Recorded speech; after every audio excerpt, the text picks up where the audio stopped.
it's going to be the next big thing, Patagonia. I can just see. I mean, everyone's heard of it, but no one really knows what's there. Beautiful, snow-capped mountains, the Andes, these beautiful, pristine lakes, and there's no one out there now. It's so remote. Like we're riding all day. We don't see anyone. Alrighty. Well, okay, we're all going. Everybody's going. We're all good. Matt. Ben. How are you?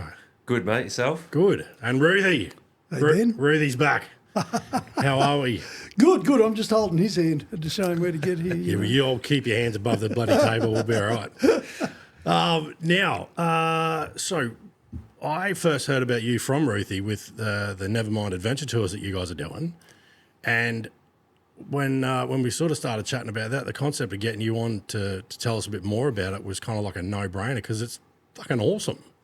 So give us your background on what you're doing and all that sort of stuff. Yeah, cool. Yeah, well, thanks for having us on first. My It's my first time as a guest on a podcast. So we better kick it off right then. Cheers for coming down. Cheers for that. So thank you. Cheers. Cheers, mate. It's a bit weird to be on the other end of the mic, I guess, but and what a fantastic setup, and it's great to hear how well you're doing, with views. I mean, I appreciate 4 million something views. I mean, that's hat off to you. So it's getting there, yeah. As far as Nevermind goes, we run very, I guess, boutique-y style adventure motorcycle tours, but not the jump in here, John. If I struggle to articulate. Boutique is the wrong word. Boutique. In one sense, but boutique sounds all wrong for what you do. We're not the BMW GS riders. It's not about that. It's a more of a loose adventure style. Relaxed pace, ride at your own pace type, small group. Yeah. And we choose. I've it's only more got personal. Yeah. We only do 6 to 8 trips a year at the moment. Yeah. We do everything ourselves, and we've only got 6 or 7 destinations, and we go to places that are more off the beaten track. So. Yeah. We're not going to go to Bali and do a motorbike trip. No. You can do that yourself. You don't need us. But Sri Lanka. Different story, not a lot of people know a lot about Sri Lanka. It's a super fascinating, interesting country. It's just delivers adventure in spades. It's incredible, beautiful accommodation, but the backcountry in Sri Lanka is just beautiful. So that's a perfect one for us. Rajasthan in India, not many people even know where that is. No.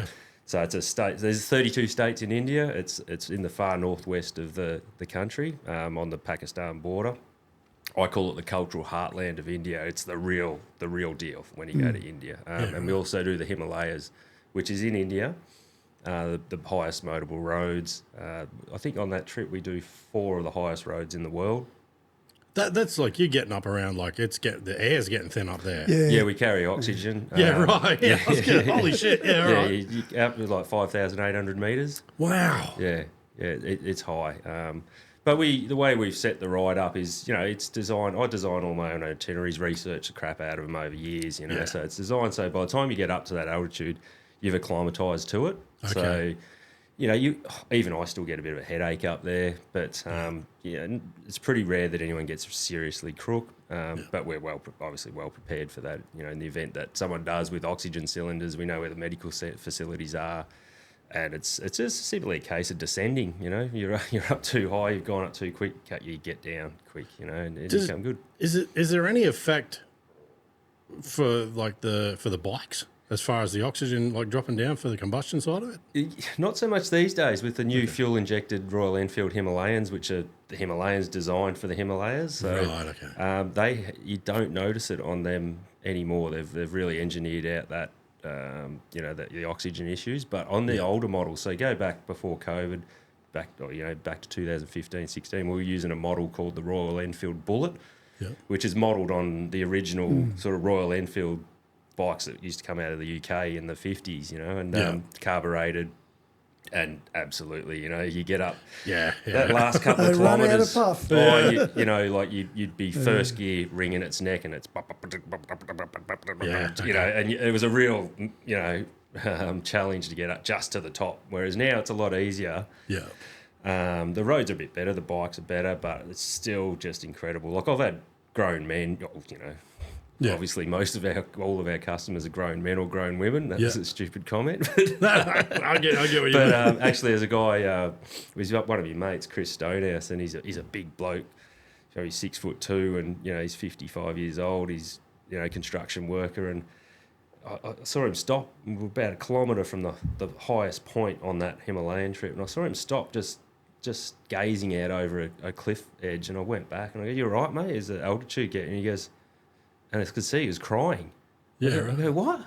This is a guy I've known for 20 years. I've never seen him cry. Yeah. And he goes, "It's just so beautiful." Yeah. He goes, "I cannot believe I'm up here." And I think it's a little bit the altitude bringing the emotion out, but also just the breathtaking views and the accomplishment of getting up there. So absolutely, and ticking that that box of the world's highest road. So it's a shit though. You come back to Australia and a mountain's never a mountain again. It's just a little hill. Yeah, right. Okay. You see Kosciuszko and you go, pimple. Yeah. It's a shame, but that's why it's the highest mountains in the world. Yeah, even on that ride, it's an 18-day ride, and we go through 5 different states. Of India. It's like that sort of got little bits and pieces that tack onto the Himalayas sort of thing. It's incredible, and they've all got slightly different cultures. It's more like the US than Australia. Like you can travel from one end of the country to the other, and they speak a different language. They can't understand each other. Yeah, that's always fascinated me. That it is. Such a small geographical area can have a multitude of different languages. It's. India, but then you go over to Scotland and one end to the other, they don't understand each other. They don't know what they're talking about either. Yeah. This is true.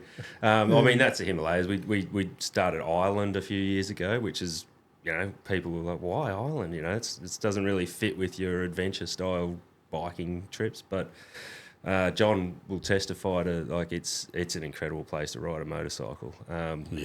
Just if you look at the west coast of Ireland, it's just jagged like this, and that whole coastline's got roads that follow it, hairpin turns the whole way around. Like as a biker, it's like nowhere else on the planet, and the views it doesn't feel like you're in Europe. It feels like you're out, in Patagonia somewhere or something on the edge of the world. Totally different experience though on a bike to a car too. And it is nice to pull into a pub at the end of the day and have a nice pint of Guinness around the fire, isn't it, John? No. Or a double Jameson's and lime. Yeah. 2 of the addictions I got in Ireland, on that trip. All good. So it's I think where Matt's trips differ is that first of all, there's a world of organisation gone in before you even get there. Yeah. And then you don't notice that when you're there. That's the important thing. So you can spend the whole day hard-arsing up a road somewhere, or, Rajasthan, going through sand hills, or working hard in Patagonia. You can be in the dust for 300 Ks all day, whatever. Yeah. But at the end of the day, there's always good accommodation. Yes. Gee, that makes a difference. When you go to a nice, comfortable bed and you've got a comfortable beer and a good feed in the middle of nowhere. And in Ireland, pretty much everywhere's like that to some degree, but by crikey, how come we never managed to stay anywhere where there wasn't a party within about 50 yards? Every pub. It's Ireland too. They go out every night. That's only the rides I take you on. They're normally pretty quiet, to be honest. Right, okay, I never knew that. I don't believe that for a minute. When a business is good? When you get a lot of repeat custom. Hey, absolutely. You know that. Oh, yeah. And that's what you find with Matt's trips. He's not going to blow his own balloon too hard. We need to try and help him blow his balloon a bit, but that is a biggie. When you go, how many repeat customers do you get? Do you reckon? I'd say 1/3 of them. I'd be disappointed if all of them didn't come back at some point, but I'd say next year it's probably more than that. It's like half. It's repeat. Well, the way we set it up, like we do Patagonia as well and Vietnam, so they're the other ones. Yeah. They're all incredible, but they're all incredibly different and diverse. So, say, Ben, you go, right, and we've had this discussion, you're like, I wouldn't mind doing one of these bike trips. Yeah. Love it. I don't want you to just do one. I want you to come back and do them all. So, we just throw everything at it. We research the hell out of the accommodation. 10 years ago, the accommodation wasn't as good as it is now. We did it a bit more budget, but we've learnt that for the extra couple of bucks, people like to stay somewhere nice. And as I've got older, I want to stay somewhere nice as well. So after a day on the road and, you know, sweaty, muddy, dirty, you know, a cold shower and a warm beer and a hard bed, you know, like that's, or in the other order. But so, you know, it's just, you know, you do that one and then you sort of, you know, you get a feel for it. You know the style of everything, but the next trip, you know, it's like I won't do like, say, Sri Lanka and South India. They're too close together, too similar, you know. The culture's pretty similar, food's pretty similar. We used to do it. Now, like, no, Sri Lanka, but Sri Lanka as opposed to Rajasthan, it's like going to a different planet, you know. So you can work your way through them over, you know, it might be 20 years, but you know, it's like I think to me, it's a good business model where, you know, you're focused on keeping a customer for the long term, you know. So absolutely, you probably do the same thing. I think, you know, you do one job for someone, and then you hope that one day down the track they come back or bring someone back, and you can do another job for them, you know. So mine. I got into a false sense of security with mine with some of it though, because the idea very early was to get into the shows, and for me it was like, okay, so we need followers. But because we were so heavy on repeat and referral, I never spent any time on any of the socials. Yeah, I get so that. I'm like 7 years in at one point going, you know, we've got like when I took over the editing, we had, which was in the beginning of August, we still had the same 5,500, 6,000 followers across the channels that we had about the end of the first year, because I was putting effort into it because I wasn't doing much. You know, so I was putting a lot of time into the socials. So it kind of grew a bit, but then we were just all repeat and referral from them. So nothing really happened for the next 6.5, 7 years. And then when I took over all the editing in that 3.5, 4 months ago, I was like, yeah, actually, I probably need to put some attention into this. But like in that time, I think we're now at about 38,000 followers and subscribers. But the repeat, I always found the repeat stuff for me was good for the relationship side of things. And, you know, you might get husband and wife come on, and then all of a sudden, you know, the next trip down the road, you know, they'd be like, oh yeah, my mum and dad were here, and you've got their kids coming, and that network is awesome. But yeah, my only thing is I wish I'd still paid some attention to the socials, because I got a little bit lost in that repeat and referral stuff. Well, you do need to bring new people in. Like it's I love that when someone goes, right, I've never heard of them. The booking comes through the website, and you're like, wow, I don't even know this bloke or this lady, and you know, then you get to know them on the trip. It's, you know, that's important. You can't grow without that, can you? You know? No. So you know, it's how you do that through social media, podcasts or whatnot. It's it's an art form, I think, to a certain degree. I love this format, the long form stuff, for stuff exactly like what you're doing, because there's only so much information you can get across in a 30-second, you know, Facebook ad. Yeah. You know, so people that can go onto something and go, like, what's this bloke about? What's the difference? You know, what am I going to experience? Like, okay, we've got a bike that we're riding, like, where's all my gear go? You know, and then people can see all the different things that you've set up because you've done it 600 times, you know, and you know the places to stay, you know the roads to take that are going to give them the best experience, that they're going to walk away going like, that was just nuts, I got to do it again. Yeah, you know. And you're right about the long form stuff. You can pick a wanker, you know, watch someone on YouTube for 2 hours, and you can tell if they're a wanker or not. For sure. You know. Yeah. You know, a 30-second Instagram ad isn't going to give you that information. No, so. you can polish a turd for 30 seconds.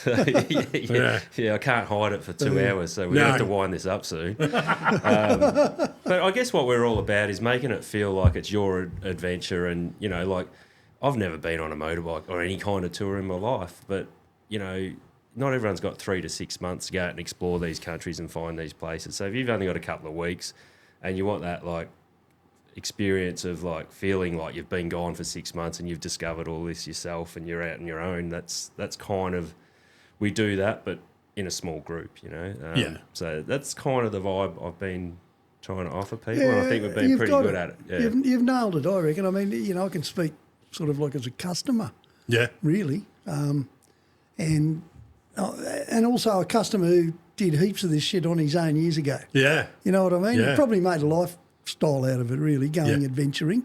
And, you know, it's okay when you got 6 months and you decide to ride a push bike across India or I had a Royal Enfield over there, did the Himalayas in the 80s, stuff like that. That was great.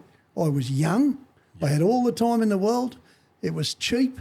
I had all day if I needed to sort out a passport issue somewhere. Yeah. Do you know what I mean? Yeah. But we've moved into a different world. You've got people who are earning money. They can only afford a couple of weeks. You can go on one of these trips. You get the adventure. Yeah. But you come home, you've had a holiday as well. Yes. You know what I mean? You haven't spent half the time stressing about where you're staying. Yeah. You know, Christmas coming up, we're going to spend a week on the beach, but I'll keep thinking about that beach bar in Sri Lanka where the waves were literally washing in underneath the bamboo poles. And we're sitting out there drinking tiger beer and eating prawns this big. Wow. And it's costing, you know, pennies to the pound sort of thing. It's like not a lot of dough. Yeah. And you know that when this is over, you know, when you finally wander out of here, when all the beer's drunk and all the prawns are gone, you're going to a really comfortable little cabin just right here. Yeah. You know what I mean? And that's glorious compared to the 2 or 3 nights you spent sleeping on the side of the road. I was going to say, you would have been swagging it back then, wouldn't you? I did a lot of stupid stuff, yes. I've slept. I did Ireland as a young bloke during the Troubles, actually. And, I mean, that's a whole new story. But people over there were really kind. They were as poor as they've ever been. Now they're not. Yeah. And in those days, you know, you'd sleep in a farmer's shed or someone's veranda or back of their car or whatever, you know. Gee, it's so much nicer to do it when there's a bloody double bed and you know, something at the end of it that's... some of the places we stayed in Ireland too, you know, like it's a well-planned trip isn't about the same motel layout every night. Yep. You know, it might vary. I think in Ireland we stayed in a castle in Dublin the first night. What was that place? The Fitzpatrick Castle Hotel. Whoa. I've got a great story about that place. I'll save it for later. Oh, yeah? No, you go. There might not be any later. We might shut it now.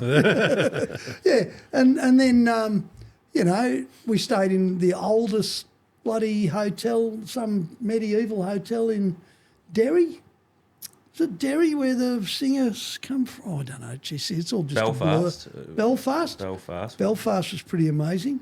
It was, yeah. But, you know, every type of accommodation. So you come home, we stayed in a pub opposite the Blarney Castle. God, we stayed in some interesting places, you know. A fishing house right on the northern tip of Ireland where you're sort of on your own in a rocky paddock in this old white-walled house, which was beautiful inside. Yeah. Like someone had completely knocked it out inside. And you wander over the hill to an old stone fisherman's pub right there on the edge of the ocean, you know. And you can see, you look around, there's half a dozen houses on the whole point. Yeah. And everywhere, we stayed in the middle of... no, it wasn't Belfast. I'm useless on names. No, it's like Ireland's a really interesting place because it being so ancient, like some of the ruins you find are 5,000 years old. Like it's we had one afternoon. Incredible. One afternoon that last day. Yeah, Silver Strand Beach there. Yeah, and it was raining, and we went around the point there. Yep. And within 30 miles, Roman ruins. Viking ruins. No, he's on the harmonica. That's Dingle. That's what I was talking about. Yeah, right. He's found it. Oh, yeah. That's Guinness. Yeah. But you know what? I don't drink dark beer as a rule. No. Over there I drank Guinness. I don't know why. It tasted really good. Yeah, right. Really good. Well, see, they don't really refrigerate this. Like someone was telling me a while ago, there was a bloke from, it was my partner was telling me, there was a bloke from America came over to Australia and he had something like he said he had the coldest beer he'd ever had and he was getting served by good-looking birds in bikinis or something, and he went back over to the States and made a multi-million-dollar bloody empire out of serving glasses that had been in a freezer. It's apparently, like, people just don't want their beer as cold as we have it here. That's right. Yep. Yeah, it's I'd weird. agree to that, yeah. Although in Ireland, I mean, they serve it reason. It's cold anyway. So. Well, yeah, I guess, yeah. Heads up, if you go to Roothy's man cave, the temperature's not great. Oh, I knew he was coming, so I put some beer in the fridge. I just didn't realise I'd have to put more. Yeah, that's right. Tell me the story about the castle. Oh, okay. So the Fitzpatrick. Fitzpatrick Castle Hotel. So our very first island bike tour, I'm like researching this, but I hadn't been to Ireland. A lot of my regular customers are like, we'll come with you. You know, we'll book that trip if you organise it. Yeah. And I found the Fitzpatrick Castle Hotel in Bray, about 40 minutes south of Dublin. Beautiful little town. It's just Bono from U2 lives up the road. So it's in. Bono. Bono. Yeah, okay. Big concert goers here, mate. Went somewhere else with that. Yeah. When you go to the pub there, the publican, you walk in, he tells you, he goes, what did the publican say when Bono on the Edge walked into the pub? Not you two again. Yeah, right. Yeah, that's the joke up the road. So I probably didn't tell it that well, but you get the gist. But anyway, we're at the Fitzpatrick Castle Hotel, and first night in, a couple of my clients, because of COVID and that, we were shut down. I hadn't seen them for 5 years or so. Yeah, right. And we got the show back on the road, and they're coming along, and it was like a family reunion. You get to know everyone really well over the years. You know, you're travelling, you're in the trenches together. You know, so a couple of weeks at a time, you're going to get to know someone. Yep. So, me and Sid's from Perth and about the same age as me, and there's a beautiful library bar. Like, it's an old, looks like 200, 300 years old, but immaculate old piano in the corner with a guy playing it. This place has been done up really beautifully, and I think the building itself is about 400 years old. Wow. It was an actual castle. Yeah. And we're in there having whiskey. It's a bar in there. We're having whiskeys and playing up a bit, catching up and telling stories. And we're all getting a bit pissy, Like, walk out and there's a big, the dining area, and they've cleared all the tables out. And there's probably about 25, 30 locals sitting around on chairs with an acoustic guitar singing songs, like acoustic covers of this and that, cool stuff, 90s stuff. Oh, that's pretty cool. And they seemed nice enough, and I was joined the party, as you do, He's good at that. He joins parties anywhere. I play a bit of guitar. I thought, at the end of the song, I said, can I have a, does anyone, I said, can I make a request? Yeah. And they go, well, what'd you have in mind? I said, my favourite song's Bee Gees, Staying Alive. Right. To play that. And one of the guys leans over and he goes, Matt, it's a fucking wake. That's oh, no. I go, you're kidding me. Yeah, right. And I looked at everyone, they all looked at me, and they all just started laughing as well. Oh, God. You can't make this shit up. And then I went, of all the fucking songs. Staying Alive. Yeah. But it gets worse or better. They put the guitar down, I proceeded to pick it up and start finger picking Stairway to Heaven without thinking, the intro to it. And the eyeballs were just on me again, and I went, I'm just going to put that down. Let's all go back in the library, guys. Not having a good run. Typical. But it was hilarious, and they all saw the funny side of it. I didn't mean any harm by it. Yeah. But that sort of stuff does happen from time to time when you travel the world, Well, it's interesting. I was literally listening to John Cena on Rogan's podcast. God, yesterday or the day before, because he can speak Mandarin, and he was and he was saying that he was delivering. They were doing some press thing for something and whatever else, and he was just he can read it. What is it? Is it phonically? When they spell out, like instead of the phonetically, there you go. So he can read it when it's spelt out in English, so that you've got the right whatever. But he can't read the characters, but he can speak it. He can have a conversation really well. And he's read out this thing, and one of them was, I think he called one of the areas over there. He called it a country instead of whatever it was supposed to be called, and in the way they are, it was offensive. Right. So, and it was like, it clearly meant nothing by it, but he copped a lot of shit for it.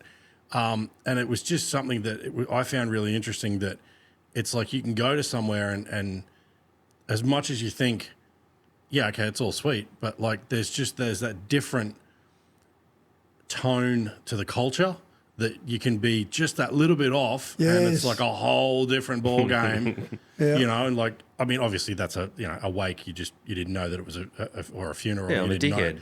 Yeah, but it's like that's one of those things. But you're like, it can catch you out, Like even someone like him who's had a speech prepared and he copped a lot of shit for it, like just the use of the word country instead of whatever it was like. I don't know what the word was supposed to be, but they went mental over it. Do you know what? Like, how much does that happen these days now? Like, John and I were talking about this on the way over. It's like if someone's not having a crack at you these days, you're not doing anything. The only way to avoid it is to lock yourself in your bedroom and not leave the house and turn your phone off. It's, you know, you can upset anyone so easy these days. And I try and watch my P's and Q's when it comes to like something that's cultural like that. But as far as any individual person, you're like, grow up. Yeah, it doesn't. You know, just because you disagree with someone doesn't mean they're deliberately being offensive. You know? No.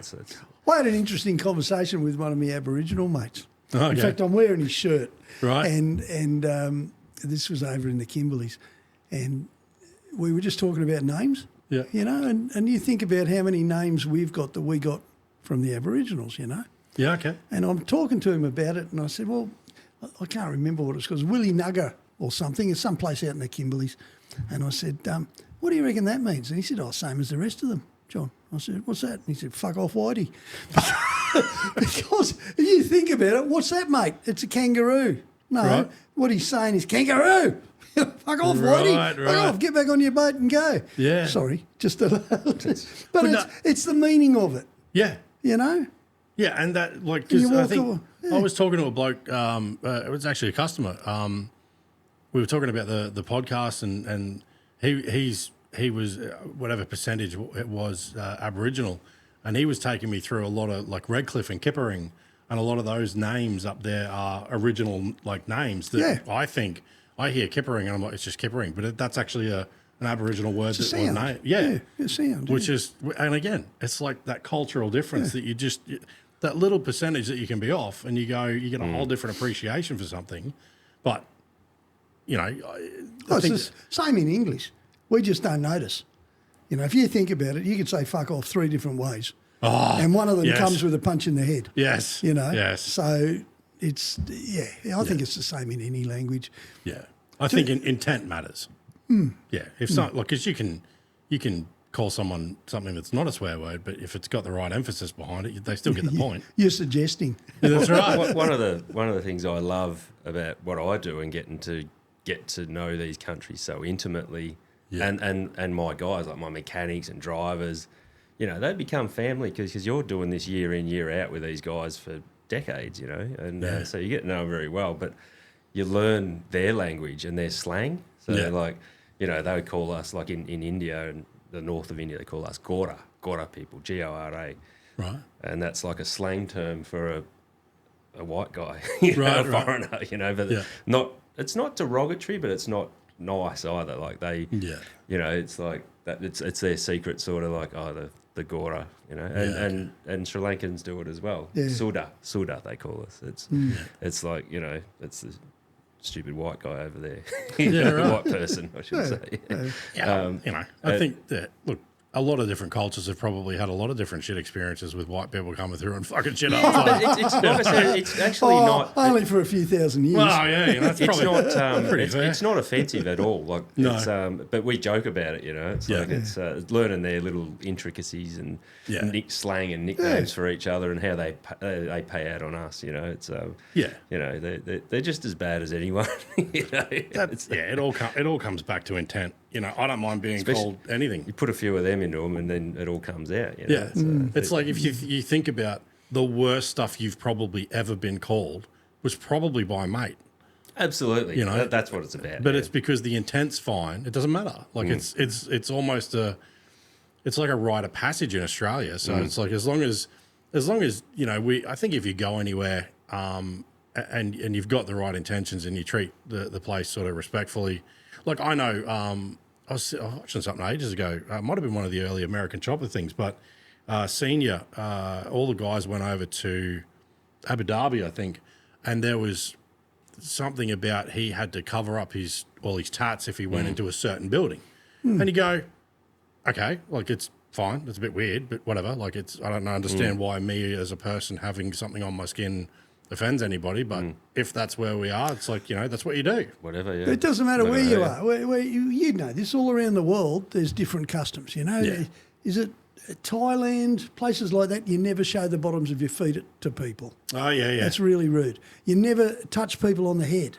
Okay. That's seen as not good. You know, in a lot of India, you don't eat with your left hand because that's the one you use to wipe your ass. Yes. You know, and if you're a whitey, you don't know that, and you're sort of sitting there puppa-dumming away with both hands, and people are just looking at you like you filthy pig. Yeah. You know, in Muslim countries they have a whole other raft of rules. Yeah. That's just culture. That's why it's kind of nice to find out a little bit before you go. Yeah. Or have guides. Or have someone who's been there Yeah. and can tell you, listen, whatever else you do, you know, don't sing Stairway to Heaven at a Funeral. wake. Yeah. I make all these mistakes so you guys don't have to. Yes. I go and offend everyone.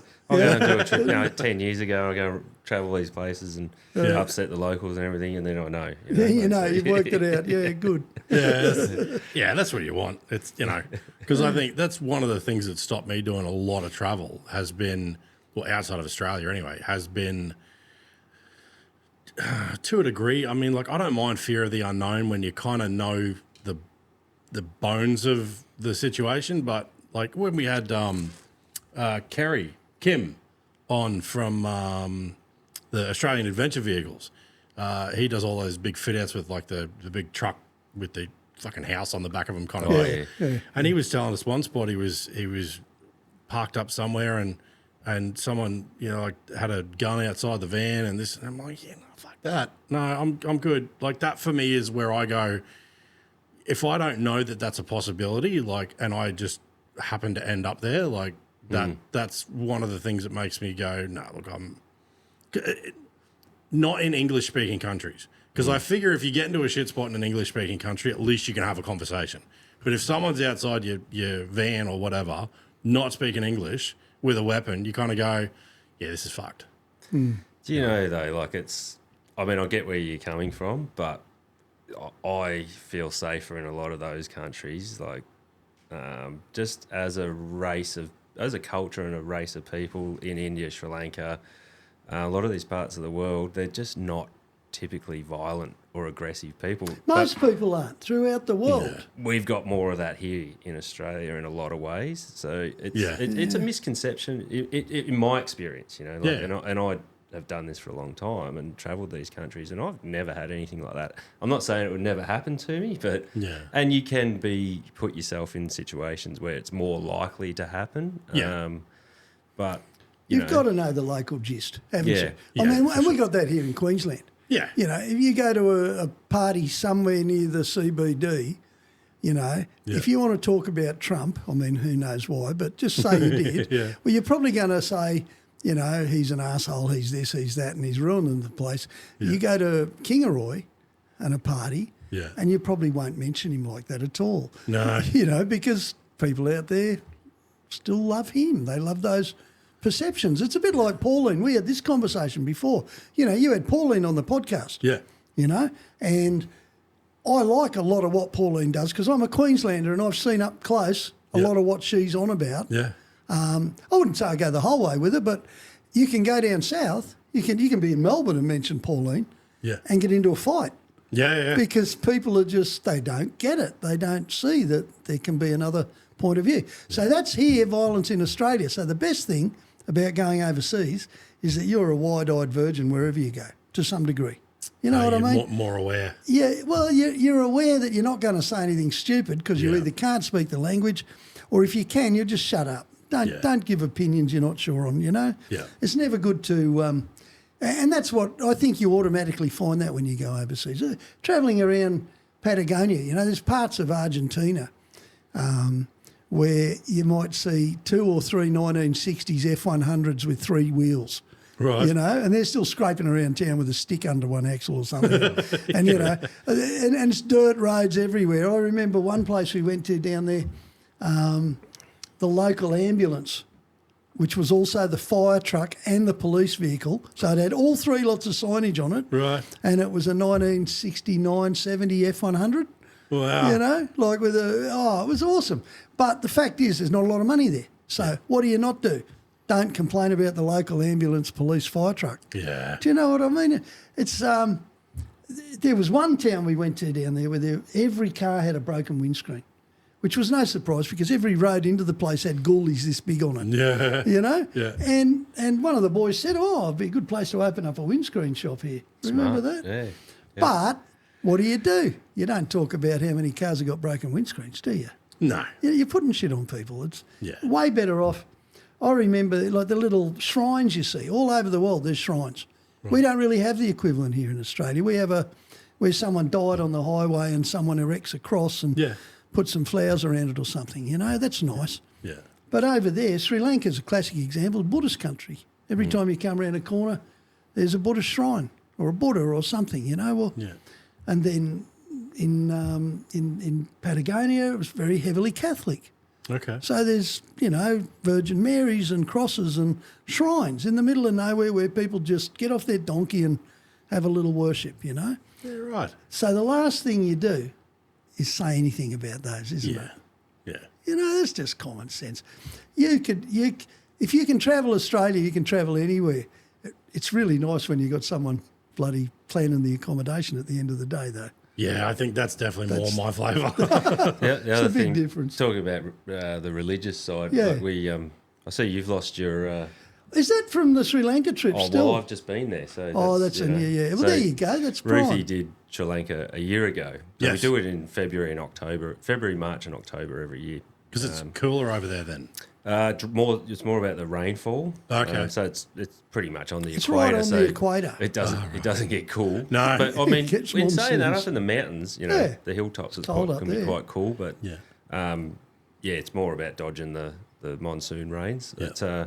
But, what we do at the start of it, being a Buddhist country, I'm not religious in any way. I don't know what's going on out there, but I'm not going to. We hedge our bets anyway. So we get the local Buddhist monks to come in at the start of the trip and bless the bikes and everyone, and pray for safe passage through the country. Figure why risk it? It's not. That's what they do. It's not going to make it more dangerous. So they tie. What they do, this white string, the red one's from India actually, it's a little white string and they have a roll and they wrap it around everyone's wrist, the whole group, and it's all joined up. Then they come around and chop it off and they give you a blessing and a bit of incense and a bit of Buddhist song and dance, and then off you go. And it works. It works, doesn't it? It works. The one on the trip I went on, one of the guys lost it and he fell off up in the hills. I'm not going to say too much, but they were fucking around during the ceremony, and they weren't 3 they? days into the trip, they paid the price. So Three of I them don't had know. It could be little just coincidence, dingles, but right. I figure it just honour the local deities, and we do the same thing in India. So they're Hindu, right? They're Hindu, Muslim, that Buddhist as well, and everything in India, but predominantly Hindu. So we do the same thing. It's a different type of ceremony. Which is at the start. It's a nice bit of culture to kick it off, and for sure, just to you're paying respects to the local area and everything, and a bit of gratitude, and just appreciate where we are and what we're about to do. Like it's a nice way to do it. So and you don't cut them off; you leave them on. So how long are you supposed to leave them on for? Oh, they typically fall off after. I mean, I've had them last years. Jono showed Really? up. Yeah. Jono and Steph from the trip I went on. So, you meet people on these trips, they wind up being friends for life. Yeah. And this couple from down near Port Macquarie, one of them, John, still had his intact. The other one, Steph's had worn off, but this is like 7 or 8 months later, and they just come back. That trip changed their whole lives. They're both hard-working people, like everyone is, paying mortgages, all that stuff. They come on a 2-week trip right outside their comfort zone. John's done a lot of riding, Steph not so much. Right. But out she comes, riding a bike, They go on this trip, they come back, within 2 months, they've both put their jobs on hold so they can go around Australia for 6 months in the Land Cruiser. Wow. Do you know what I mean? It's kind of like it opens up your mind. It's a bit of a factory reset. It's a factory reset, one of these trips. Anyway, after all that trip, he still had the thing intact. Yeah. He won't cut it off. It'll fall off. Mine fell off. Mine fell off when I hit it with the welder. But Yeah, you get that. That happens. Yeah. You want? There you go. Do you want a beer? You good? Sure. You want another one? Why not? Come a long way. They're only middies. Oh, are they all right? I could have one. But I mean, some of the roads too. Like another thing that popped to mind, just chatting about it, and things come flooding back. And when I'm researching the route and the itinerary, Yeah.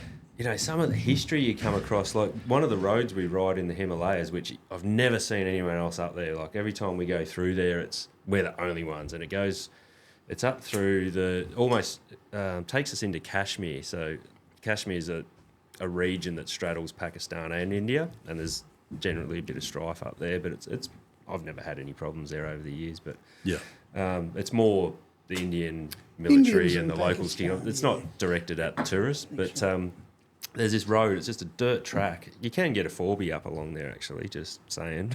Yeah. Hand. You four-wheel drive One of your enthusiasts. Forbies you could, no problem. It just hugs this. Like the Himalayas, it hugs the cliff top, and it's like I looked at it and I heard rumours about this. This was an ancient route that Alexander the Great used to get elephants into India when he conquered northern India Whoa. Yeah, right. So I looked more into it, and I've ridden this road many times, and it looks like it was originally hand carved and then it's been widened to get vehicles through over the years. But yeah, and it turns out that that's the story. Like I can't verify it factually, but all the information and speaking to the locals, they're like, yeah, that's what they believe. It's Kind of like it's a local known fact. It makes sense because it's the only way you can get from that part of the mountains to that that side of Kashmir. So it's like, well, they probably would have come through here. Yeah. And we're riding our motorbikes along there up on the cliff top, just looking at it, and it's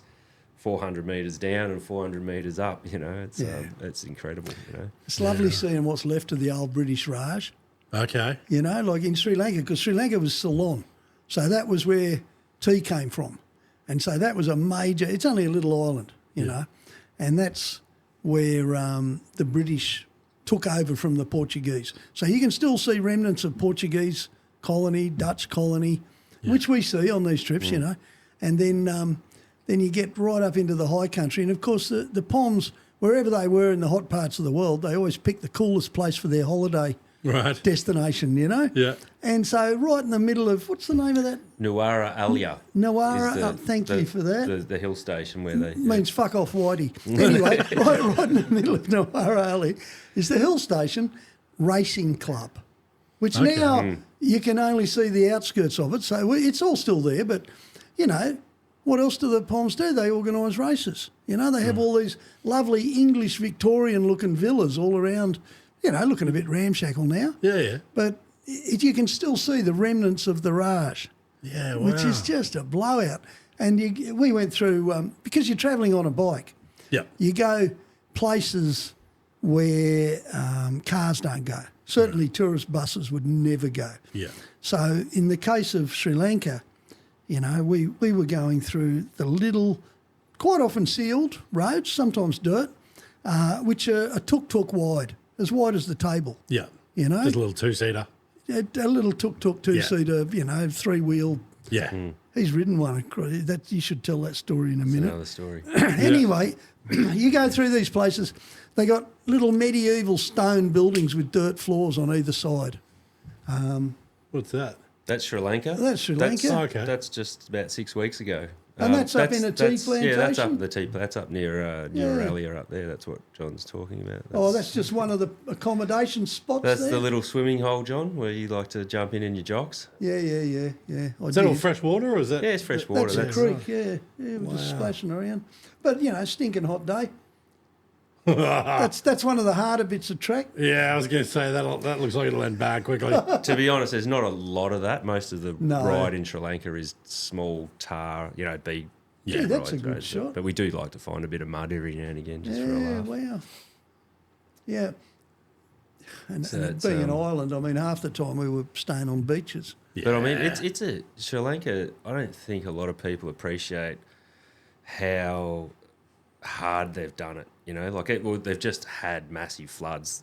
Last 2 weeks. 400 dead. Incredible. It just got smashed. And then it wasn't that long ago. They had the tsunami, 2004. There was the tsunami it was too. cleaned Yeah, out. I can't remember the toll, but it's hundreds of thousands. And then you've heard of the Tamil Tigers. They were fighting So the 35-year Civil War. 35-year Civil War. One of the most brutal of anywhere on the planet. And then, even just after COVID, they had a civil uprising, and it's kind of funny. We were there at the time, and Right. the country's gone mental because the president was corrupt, as taking the piss, and they caught him out. And he had a palace and a massive mansion, and I saw the footage on YouTube. All the locals stormed his house. Yeah. He jumped in a helicopter, did a run out of Thailand or something with his family. They're all in there doing backflips in the pool, drinking his whiskey at the bar, running around in their jocks. It's actually quite funny. Yeah. It was no one was hurt, but they got a great sense of humour. Like they're really sweet people. Yeah. But They're just like had a the real. Vietnamese in that sense, aren't they? I think they're a little bit more relaxed, even. Yeah. Okay, I'd go with that. I mean, how long were the Vietnamese fighting wars? Well, 100 years with the French, and then, the American War, as they call it. Yeah. They pop out at the end of it, and they love us when we show up. It's amazing. Where does that patience come from? Wow. Yeah. I You mean, know? You reckon they just sort of set fire to you the minute they saw you after all the shit that's gone on there? Do they? No. They go, come on in, let's show you who we really are. And John, it didn't finish. I didn't know this. It's only because I've got, staff, employees there, Intimate mechanics with and the whatnot. locals, so to speak. And Lynn's a guy same age as me. He's one of my tour guides over there. And he goes, you don't understand, Matt. He goes, when the Americans left, everyone thought that was it. No. It went on for another 10, 15 years. The Chinese come in and started kicking their ass, especially in the north, So, and there's border disputes with Laos and Cambodia. They're just constantly at war, It's peaceful now. It has been for a long time. Fingers crossed it stays that way. Yeah. But, I'm 47 and he's 47 and half of his life, he's lived in a war zone. Yeah. It's incredible to think about,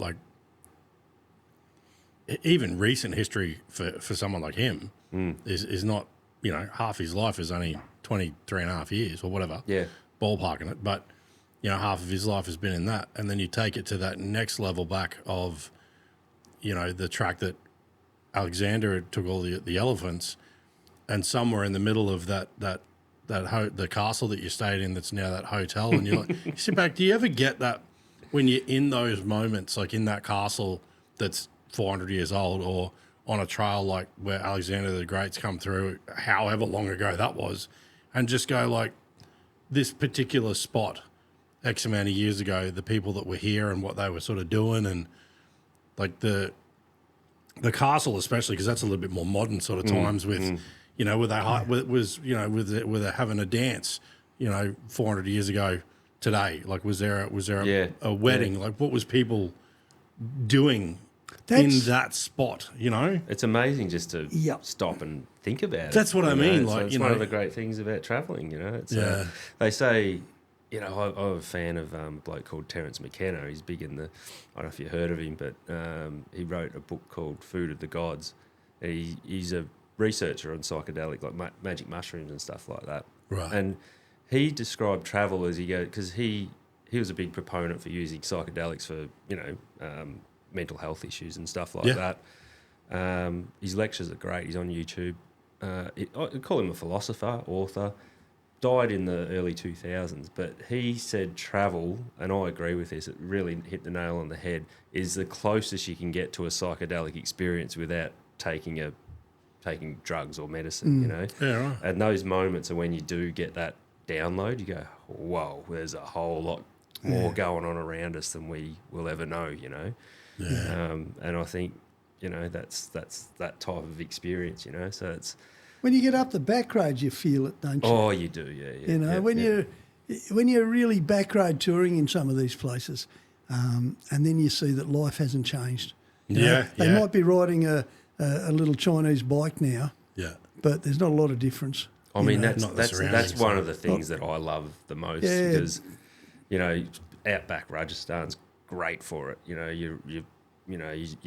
on the Pakistan border in the middle of the Thar Desert, and there's a couple of mud huts in the middle of nowhere. It's surrounded by sand dunes and no power, no nothing, just living. And the kids come running out, and like we look like astronauts with our adventure helmets on, riding gear on motorbikes, and we all stop. Yeah. You know, mind you, they pull out mobile phones and start taking videos of us. That's okay, you know. Yeah. It sort of loses its magic a bit then. But out there, exactly. It's, you know, that's the exact place I'm talking about. Wow. Yeah, guys walking camels and, you know, it's... What are you doing, mate? I'm just taking my camel for a walk. Yeah. You know why what he are you did? Carrying a milk crate? Oh, no. That's someone else's camel. So I had a couple of guys, young guys with me in their 20s, and they hadn't ridden sand before. And I said, mate, can you give us a few tips? I said, yeah, look, we'll let some air out of the tyres, all that. And I said, look, it's all about wringing its neck. You know, keep the weight off the front end and let the bike do its thing, relax, you know. So you can't really give people too much, too much more than that. It's more about getting up there and falling off and having a bit of fun, you know. And we all had a crack at the dunes, and, you know, even I come off a couple of times, but, you know, it was great. We got some great footage, and they were waiting for me down the bottom, and I saw that same guy on the camel. He was down there talking to them. Yeah. And the young blokes, they're fairly new riders. They only got their L's a couple of years ago. And it was Paul, the dad, and his 3 sons.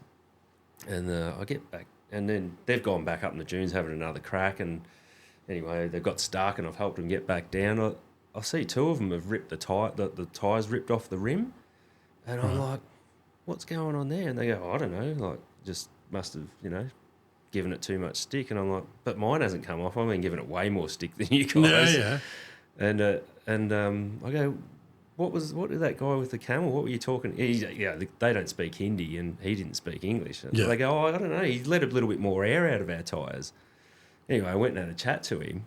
I go, what did you do to the tyres? He goes, I let all the air out. I go, everything, dead flat out of the back tyre. He goes, yeah, they go heaps better in the sand dunes. This is in Hindi, you know. Yeah. He goes, yeah. So he goes, two bikes where the tyres ripped off the rims. Yeah. The local blokes come out with the camel, let them dead flat. He goes, that's how you ride in the sand, boys. Off you go. And 5 minutes later, the tyres are ripped, the tubes are ripped apart. So, which is a pain in the ass. You take the wheel off and you know. Good set of rim locks could have saved that. That's absolutely. I wonder whether he was taking the piss or he might have been something. I'll stitch these guys up. You know? I'm like, leave 10 psi in there or something. Just, you know. Yeah. He wasn't selling a ride on a camel, was he? I don't know, but yeah. I'm skeptical. We had an experience down in Tassie. We did 8 days down there. Just sticking to the main roads, but I think it was 8 days and 6 different locations that my missus put together for us, and she was putting that together for fucking weeks and weeks and weeks prior to it. But standing in Port Arthur was that had a bit of a. That's spooky. That place. It just feels weird, doesn't it? Yeah, we were like sort of sitting there because I've got a pretty vivid imagination. Yeah. Did you go on the ghost tour? Did you go on the nighttime thing there? No, we went through. No, they had, because where we were staying was like right outside the gates. There's a little like hotel-y kind of thing. Yep. And we'd slept in the morning before it was supposed to start, so we had like a late breakfast, and we ended up just getting the gate unlocked, and we walked in and did our own thing while there's other people walking around in a group. Which was cool because we got a lot of our own photos and there was nobody around, and anything you're going to tell us we can find online. I want to see it and feel it. That's it. And yeah, it was. So we walked around in the daytime, but there was a lot of different emotions and feelings and vibes down there, and you kind of go. I believe in those things, mate. I believe in those things so much so. Yeah. And if you want to see in Port Arthur encapsulated. You used to be able to buy a poster down there. I don't know if you can anymore. I've got one at home that I would have bought in the 80s. And it was when cameras came out, 1870s. Yeah, the old flash bulbs. The first cameras with the gunpowder and the the glass negative and all that. So they had them for the American Civil War. So that's 1862 or 4 or something. Yeah. So it's sometime after that, a very early photographer went through Tasmania, took a lot of shots. When he got to Port Arthur, the only thing that was left of it was what they called the asylum, which was essentially they'd finished transportation, right? Yeah. And most convicts that survived Port Arthur have either been rehabilitated or they're dead. Yeah. Except for about 80 or so old convicts who could never be rehabilitated. They'd been in the system, you know, all their lives. They're all the sort of 100+ club. Yeah. You know, they can't live outside an institution. They're mentally not suited to doing anything. Yeah. So they just basically opened the gates. They didn't go away. They stayed in this building that became called the asylum. So this guy has gone through and done headshots of all of them. And you look at these faces, man, and the stuff you can read into them, you know. Yeah. And when you take that with I think you have to allow, it's going to sound a bit freaky here, isn't it? But I've felt it in Australia too, and I've felt it in Auschwitz and all sorts of places. If you can let yourself go a little bit, let your imagination take over and let your environment talk to you. Yeah. Sounds weird. No, I get it. Works. Absolutely. I think I might have even told you, it's my classic case in Australia when I was harvester driving, 3,000 acre paddock, you know, and we used to harvest till 2 or 3 in the morning. When the wheat got wet, you had to stop, you know. Yeah. So you just go as long as you could. So sometime, I don't know, 2 o'clock in the morning, I've hopped off the harvester for a pee. There's a little bit of a hump of dirt running on the side of this paddock for a while. And there's no wheat on it, so I've sort of wandered up there and, you know, get a bit of a view, 10 feet higher than the rest of the world. Yeah. Have a pee, except I couldn't pee. Oh, that's weird. I know I'm busting for a pee. I've been bloody drinking water and, you know, get off the thing, go and pee next to the harvester, get back on the harvester, no problems, off we go. Next day I'm talking to one of the Aboriginal fellas out there, mate of mine, Richard, and I said it to him. I said, oh, you know, that lump over there, you know. I said, oh, that feels a bit weird at night. What's going on there? And he told me it was an Aboriginal man, a burial mound. They'd been burying their tribe there, and a couple of, you know, they buried them facing the mountain in the distance, which was a long way away.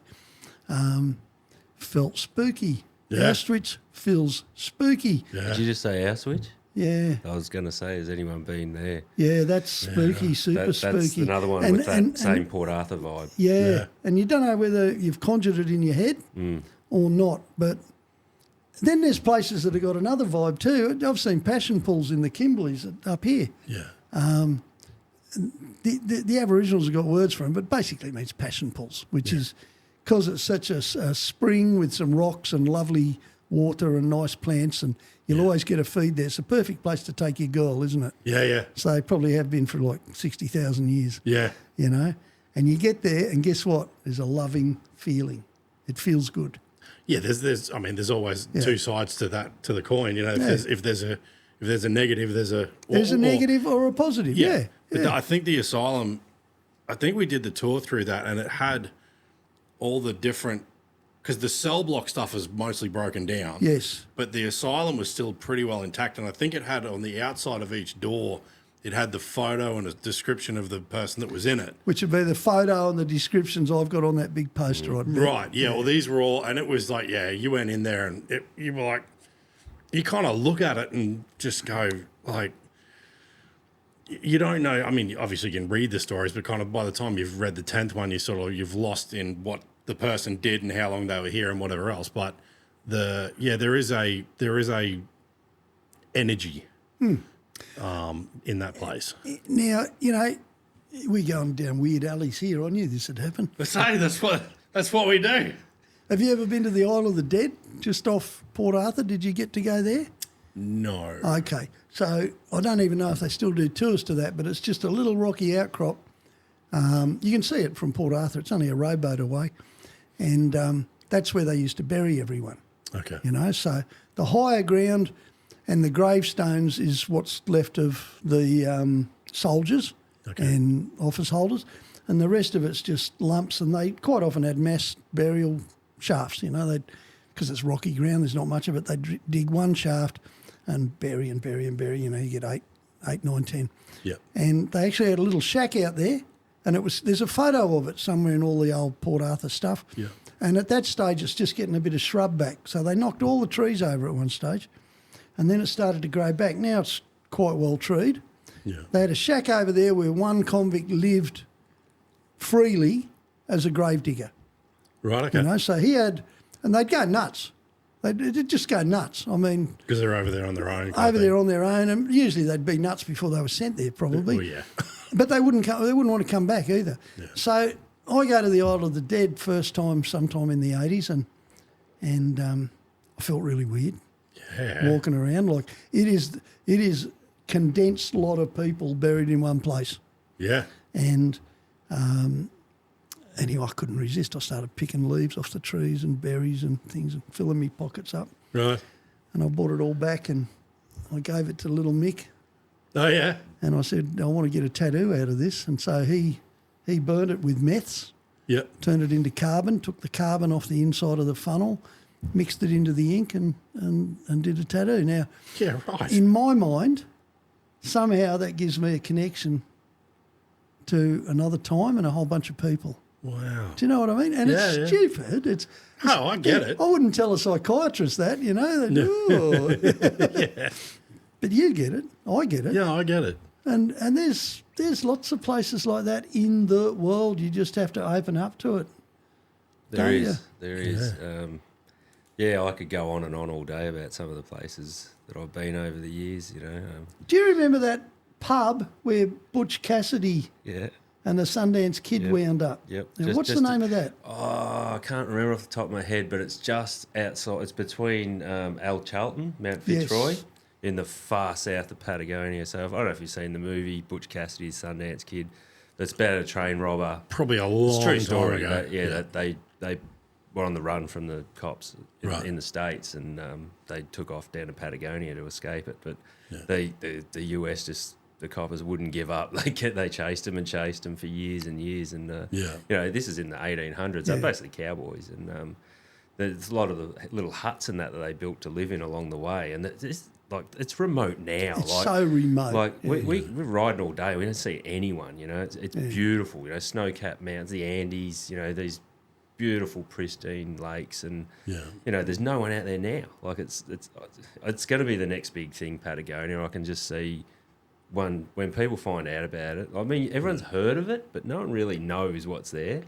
And I just think when people start to see that sort of stuff, glaciers. Oh, that glacier. You know, Wow. it's and it's getting easier to get to, but yeah, where we stopped was about, I think, 30 k's out of Al Charlton, which is Mount Fitzroy, which is quite a famous trekking destination. Still not a lot of people there. No. There's some great footage of you playing with the Beatles cover band there in the local pub. I was feeling it that night too. Nice.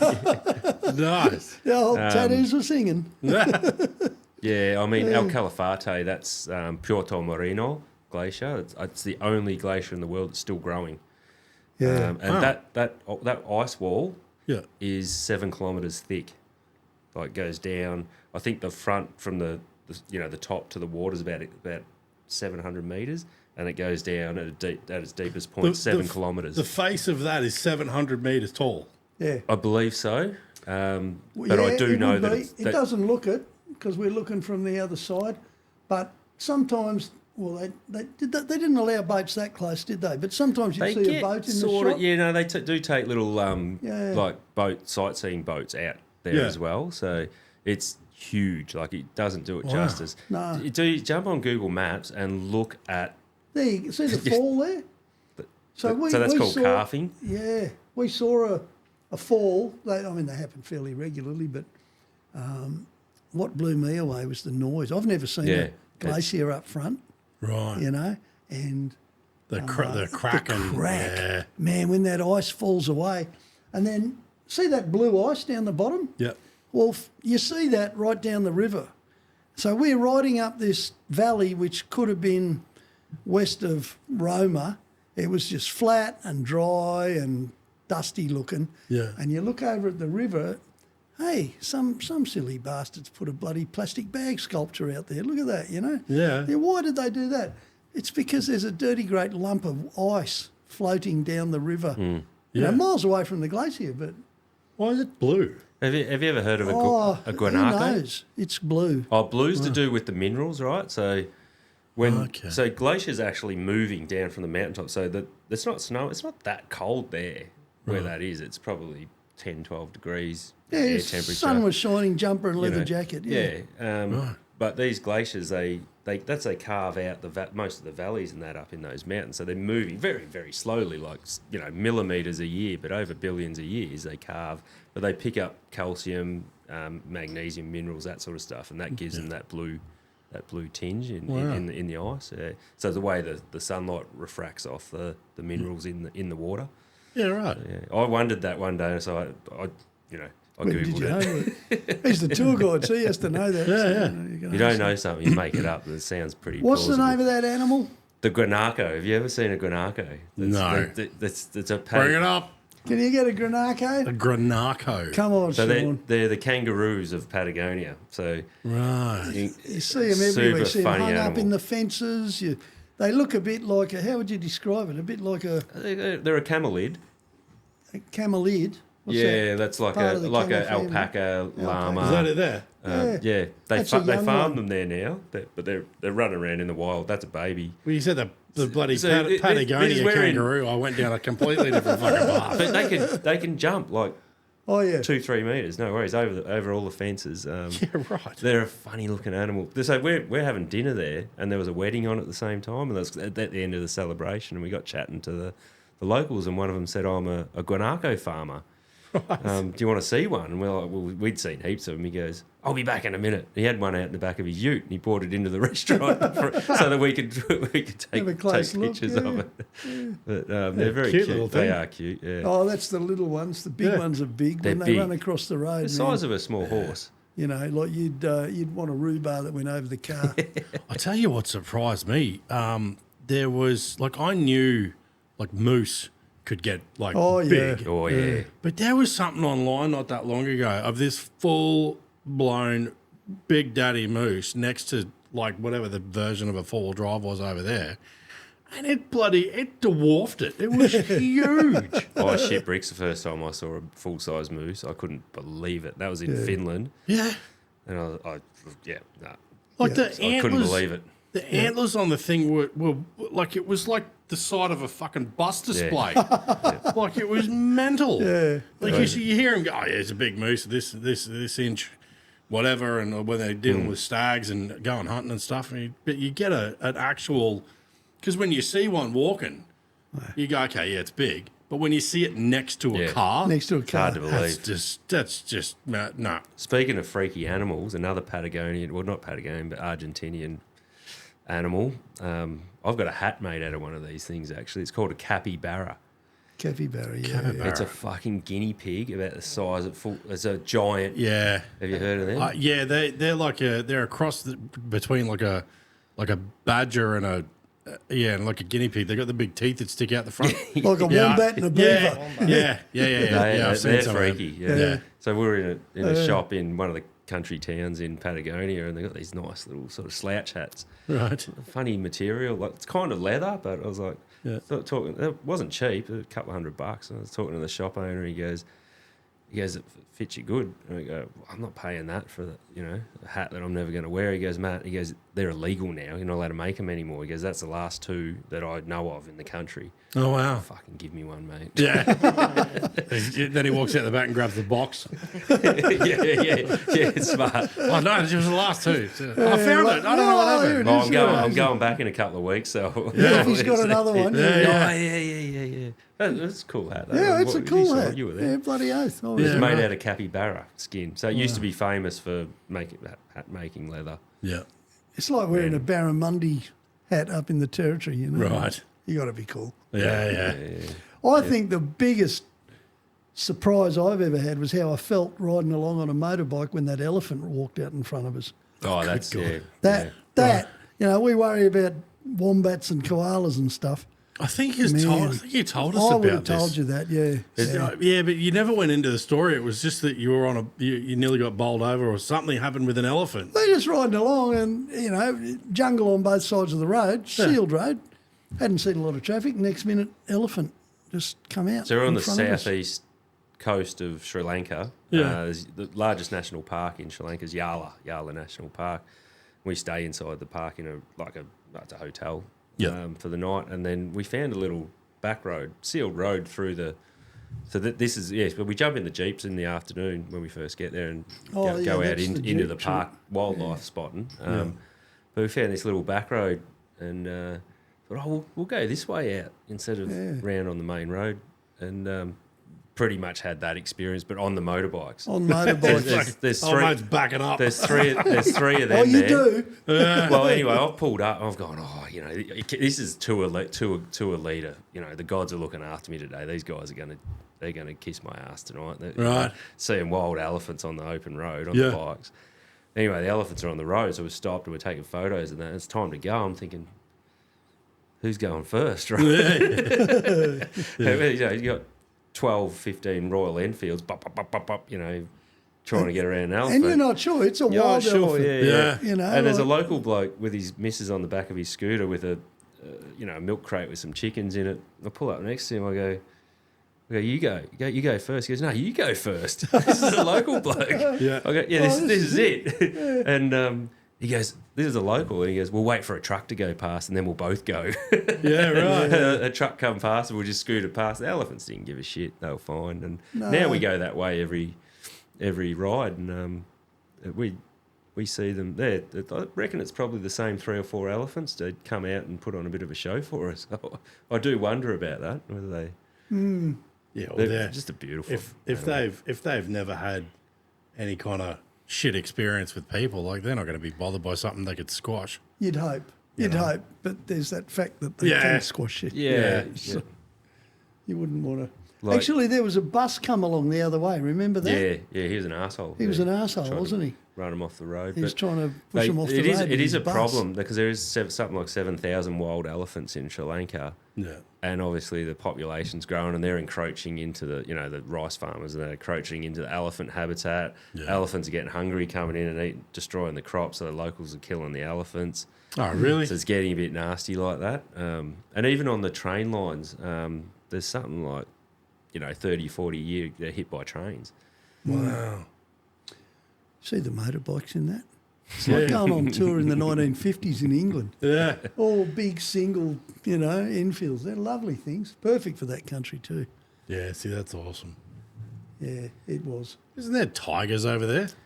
No, we've got tigers in Rajasthan, in India. So Right. see wild tigers there. There's leopard. There used to be lions in Sri Lanka. That the last sighting was like 1930s. Like the British hunted them out.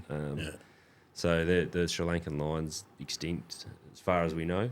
It's a bit like the Tassie tiger. There could be a few getting around. Who knows? But leopards and lions and tigers, they're all a bit big. I don't think a cheetah would worry me too much, but seriously, seeing a leopard in the wild or a tiger as well, and I've seen a lot of both, is like it's just an awe-inspiring experience. Like look at that, they are beautiful, and it's just this. You can't it's almost you can't believe it's real. You're like that's a Sri Lankan leopard, isn't it? That's a leopard. Yeah, that's in Yala National Park. Oh right, yeah. See the cheetahs, from everything I've seen on like all the Discovery stuff and Nat Geo and all that, like they tend to sort of stay away from people. As much as they can run, however fast they can run, like they don't really want to engage. Yeah, but like leopards and like mountain lions in America and stuff like that. Nah, I've never heard of a. I'm sure it's happened, but I haven't heard of anyone getting attacked by a leopard in Sri Lanka.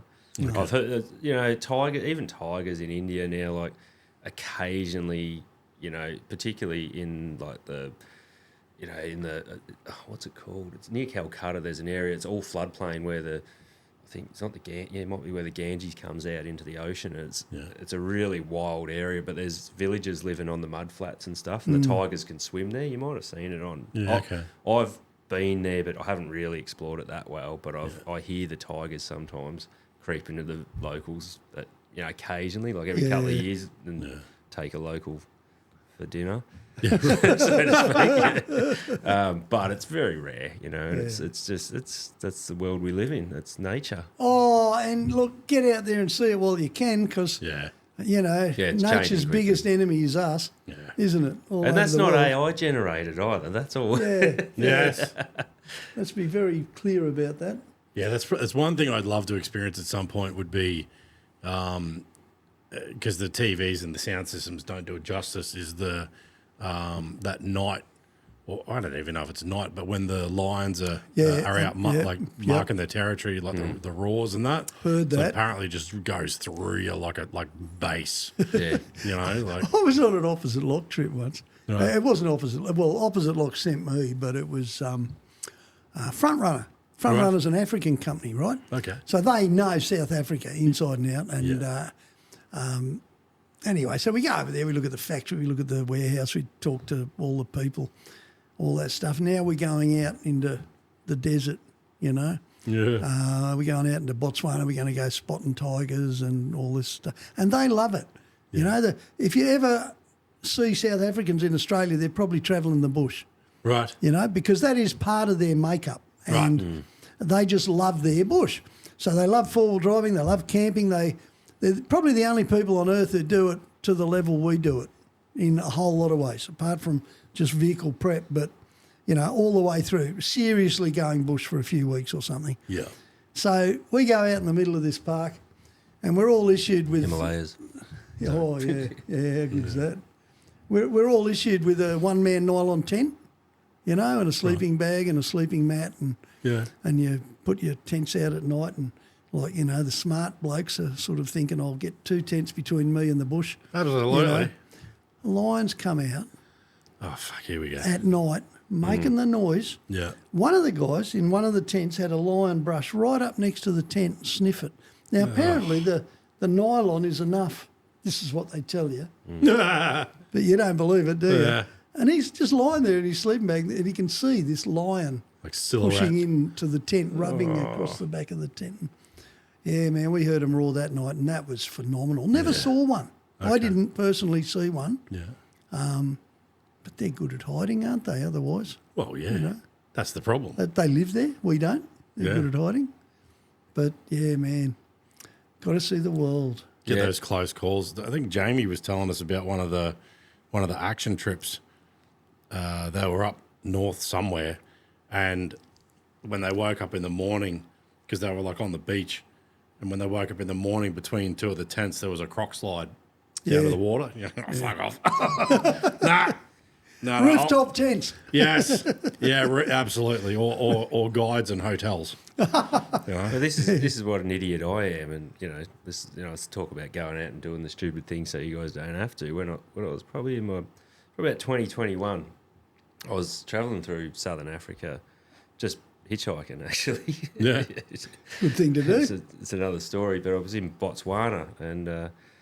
You could go into the Okavango Delta National Park, or you could just get some local guides and go into the neighbouring bushland and do it for free. You know? So I was like, oh, fuck yeah, let's do that. And they had little dugout canoes and a couple of local blokes and little esky up front with some beers. I'm like, life's good, this is brilliant. Yeah. And anyway, pull up in this little... So the Okavango Delta is a massive river, the Okavango River, that drains into the Kalahari Desert. Right. Right, and it's just... When it floods, it doesn't happen. I think it happens every couple of years. The place just goes mental with wildlife. Like it's, just, lions, everything. Hippos. Elephants, Hippos, I remember. Well, Wow. I've had a couple of cans, and we've set up camp on this island in the middle. It's just surrounded by rivers, and the locals are getting, the local blokes getting a fire going and pitching a tent and that. And I'm like, I want to have a go on this dugout fucking canoe, right? It's just a stick, and you stand up in it, and I'm in the water and out in the middle of this lake basically, and the local blokes come, Botswana guys come running out screaming hippos. They go, mate, fuck, you're in the deep bit where the hippos live. Yeah. And I'm like, what the fuck? I've turned around. I'm literally with my hands paddling the boat back. Yeah. Got back to the I got back safely, thank God. But that's just being an Aussie, I'm like, it'll be right, And That's what I'm talking about. Yeah. You go and do something that you think is fine, and all of a sudden you've been cut in half by a fucking hippo. It wasn't my time. But that was incredible, camping on that island. And later that night, some elephants just walked straight through the camp, ripping branches out. Yeah. And I'm like, we're going to be okay? They're like, yeah, just stay near the fire. They won't come near us, Yeah. They know how close you can get and what the dangers are. And Isn't whatnot. that funny? It doesn't matter where you are in the world, you light a fire and most of the local stuff stays away. Yeah. Yeah. I don't know whether it's worried from mozzies to whatever, you know.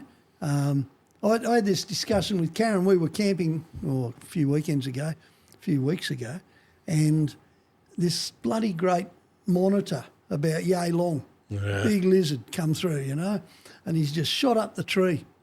And she just freaked, you know, because, I mean, she's Welsh. She hasn't seen a lizard that size. She thought it was a dragon. Yeah. And we were, I said, look, don't worry about it. These things don't attack people. Yeah. I mean, if they did, it'd be pretty horrible. They got, you know, legs on them thicker than beer bottles. Yeah, no, the claws on those things, they mess you up real quick. It's because someone said to me ages ago, don't stand still because they'll think you're a tree and they'll try and climb you. That is true. Rip you up. Yeah. That is true. In fact, they don't. That's how the Aboriginals hunt them. They don't get them to climb up, but they stay real still. Yeah. Because they can detect motion. But those lizards know that if you're on two legs, there's a fair chance they'll get eaten. Because that's what's been happening for the last 50,000 years. Pretty much everything in Australia doesn't like people. Yeah. With the exception of wild cats and, you know, a dingo if it's really hungry maybe. But Yeah. other than that, we're lucky in Australia, you know. That it's great. We've got to keep spreading the rumours every time we go overseas, Matt. You know, like they come to Australia, we've got man-eating spiders and drop bears and got all this horrible stuff. Yeah, I don't subscribe. Yeah. Well, I don't subscribe to any of it. I'm just trying to keep people at home. It's there, but it's...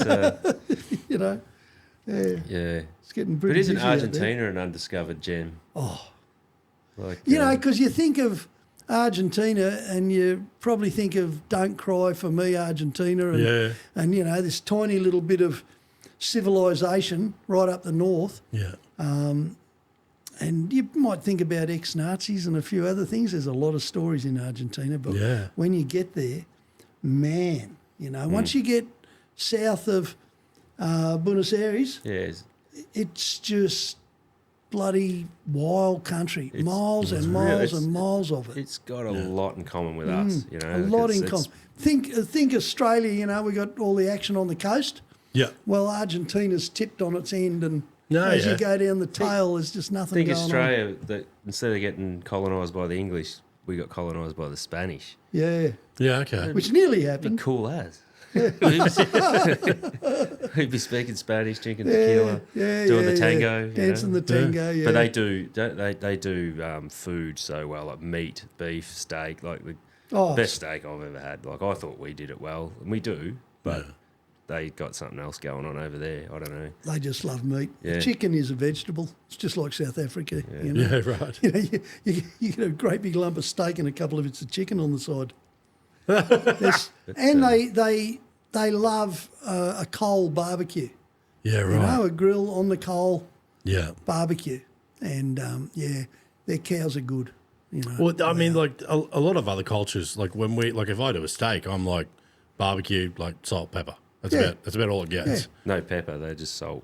No oil, they won't use oil. So they typically cook ribeye, and I've watched it, and I've had a lot of them with the locals over there, trying to work out what they do that makes it so good. And they don't put any olive oil, nothing on the meat, just hot coals. It's about getting the temperature right. Yeah.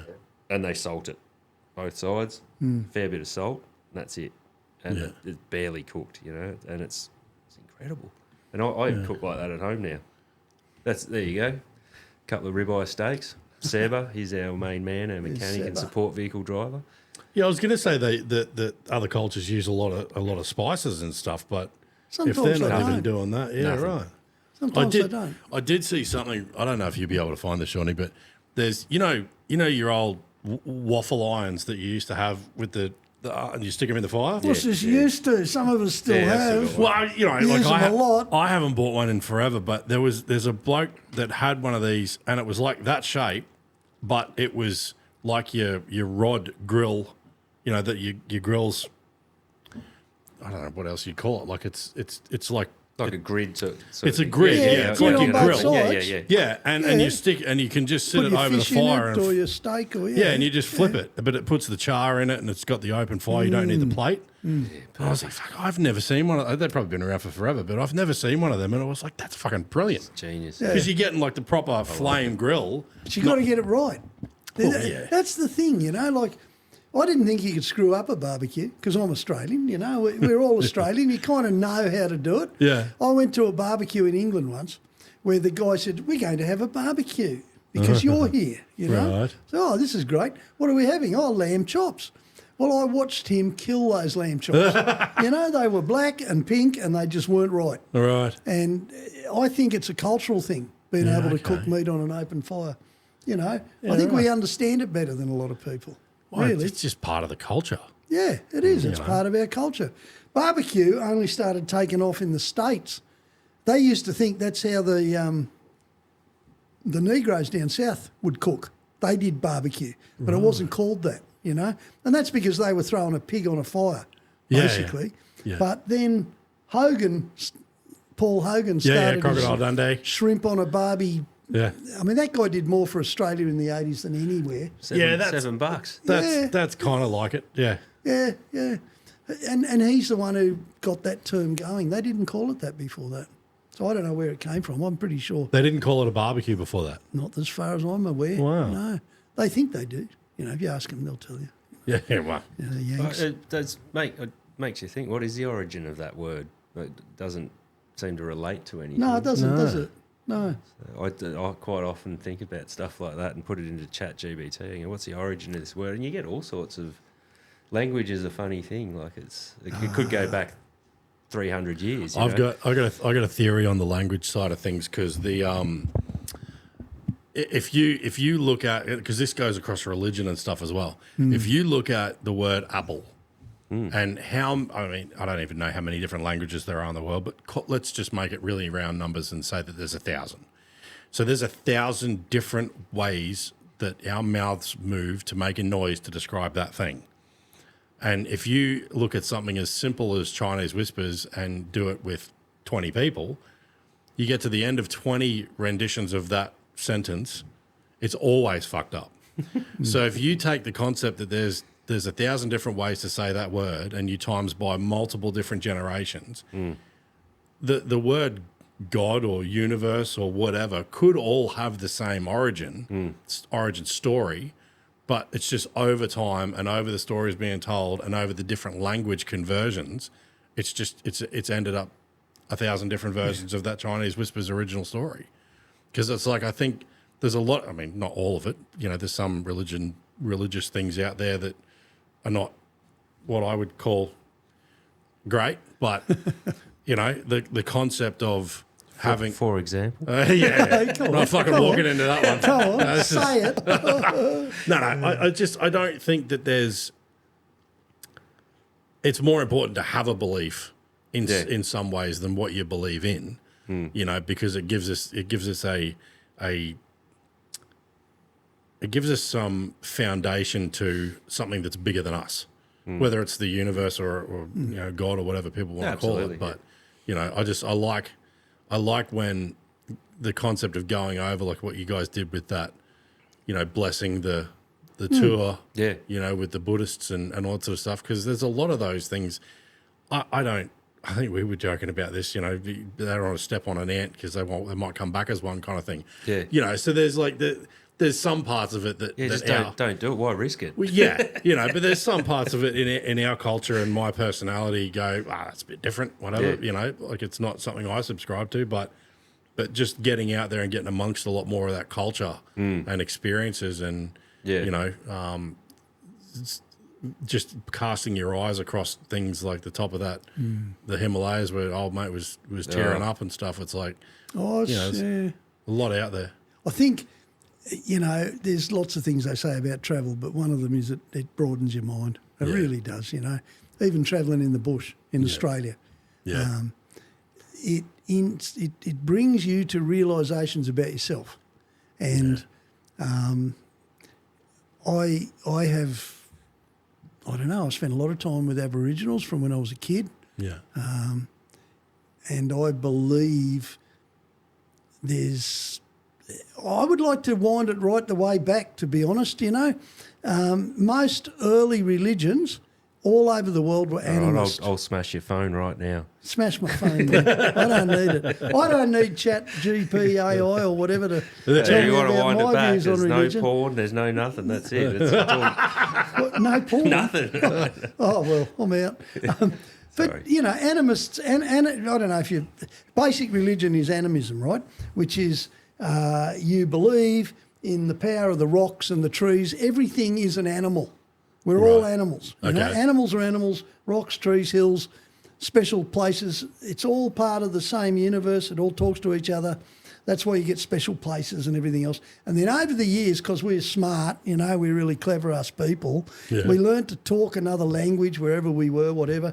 And so gradually civilization removed us from nature, just like the CBD of Melbourne is so far removed from Port Jackson. Right. You know? Right. So if you see that happening over millions of years, because you've pretty much got to prescribe to the theory somewhere down the line that, you know, this all started somewhere, you know? Absolutely. So the Aboriginals, a lot of what they do is animist.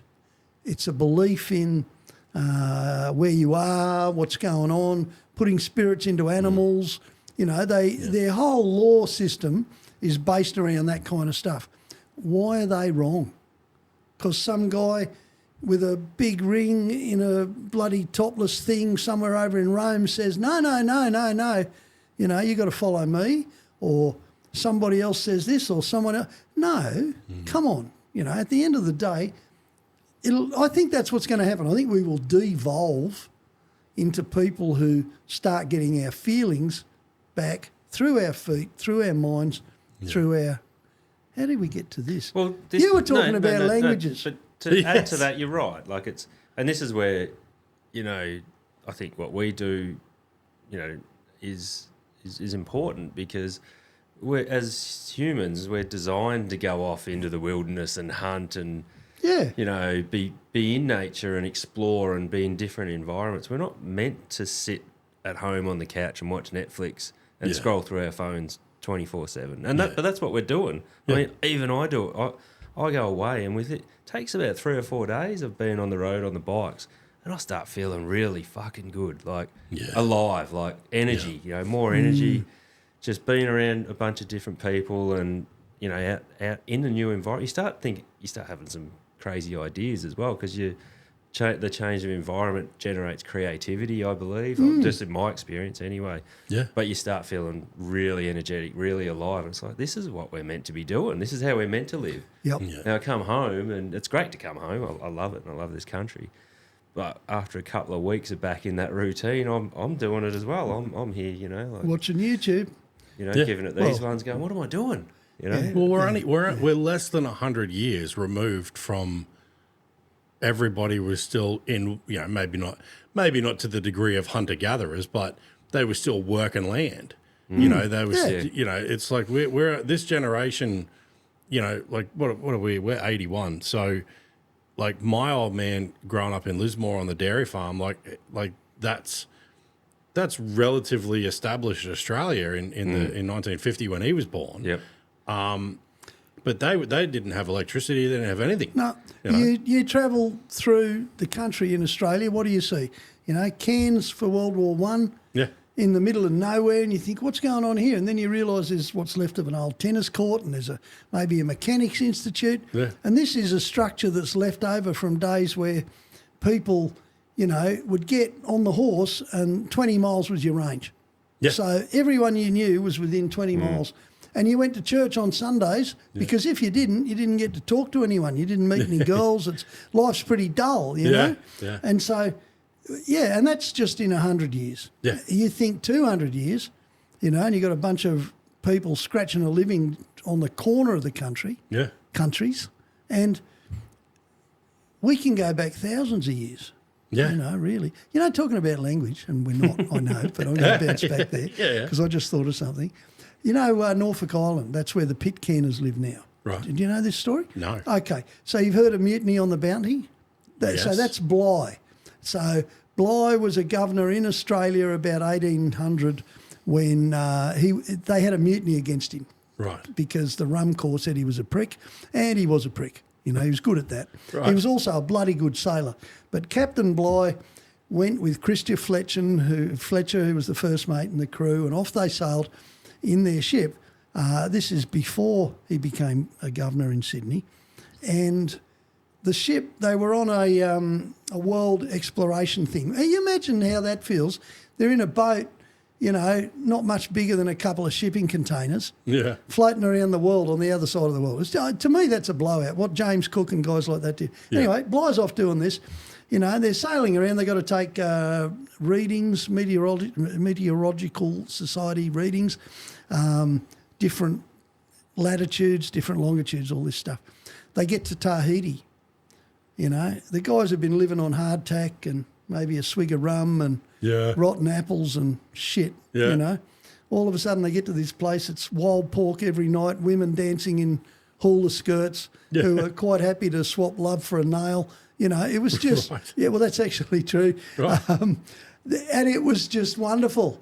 And, oh, no, come on, guys, back on the ship, you know, more hardtack for another year while we sail off the edge of the world. Yeah. Get fucked. You know? Can't blame them. That'd be a pretty hard sell. You can't blame them, right? Yeah. So I don't know what the crew was. I think it would have been in the 80s to 100, you know, for a little boat like that. Yeah. And so Bligh and the 12 officers who stuck by him loaded into a little ship's boat, you know. Yeah. He sailed 3,000 miles in that boat to East Timor, which was the only European settlement in the southern hemisphere anywhere near him. Right. He's an amazing sailor. But that left these 80 blokes running amok on this island near Tahiti. Yeah. Okay. So that was called Pitcairn Island, which is where the Pitcairn comes from. Now, they bred with the locals, but this is all only 200 years ago, 225 years ago, roughly. You know. Give me 10 years either way, or a bit more. Yeah. Anyway, so they're living there. They're all happy, everything else. The British send out justice. They just hide. You know, and some of the justice think this is pretty good, I'll stick around, whatever. Yeah. So we wind up with this mixed English Islander mix over several, 200 years. Yeah. And then it becomes Australia's responsibility to rehouse them. So they shipped them over to Norfolk Island. Right. Because Norfolk Island used to be our convict colony. Okay. So they needed somewhere to take these people. They took them there, and they're still there. They're the Pitcairn Islanders. Now, this is the interesting part, right? Those guys spoke English, 17th century English, 18th century English. Yeah, so Old English. Old English. Yeah. You know, you see it spelt sometime, an F is an S. Well, if you read Chaucer and shit, you do. Anyway, it doesn't matter. So these guys spoke, no one could understand them. You still can't. If you hear them speak Pitcairn, it doesn't sound anything like English. Now, what happened? Well, apparently their language didn't change. There wasn't really enough of them. They all spoke the same. Their kids picked up what Dad spoke, you know, their next generation. Meanwhile, the rest of the world, the rest of the English-speaking world did this massive, great, bloody divergence. Yeah. And we speak what we speak now. Yeah, right. So, point being that language changes, the more people are involved in it and the more contact it has with other civilisations. If the four of us and our women went and lived on an island now, had kids, blah, blah, blah, those kids in 200 or 300 years probably still speak the same way we do. Yeah.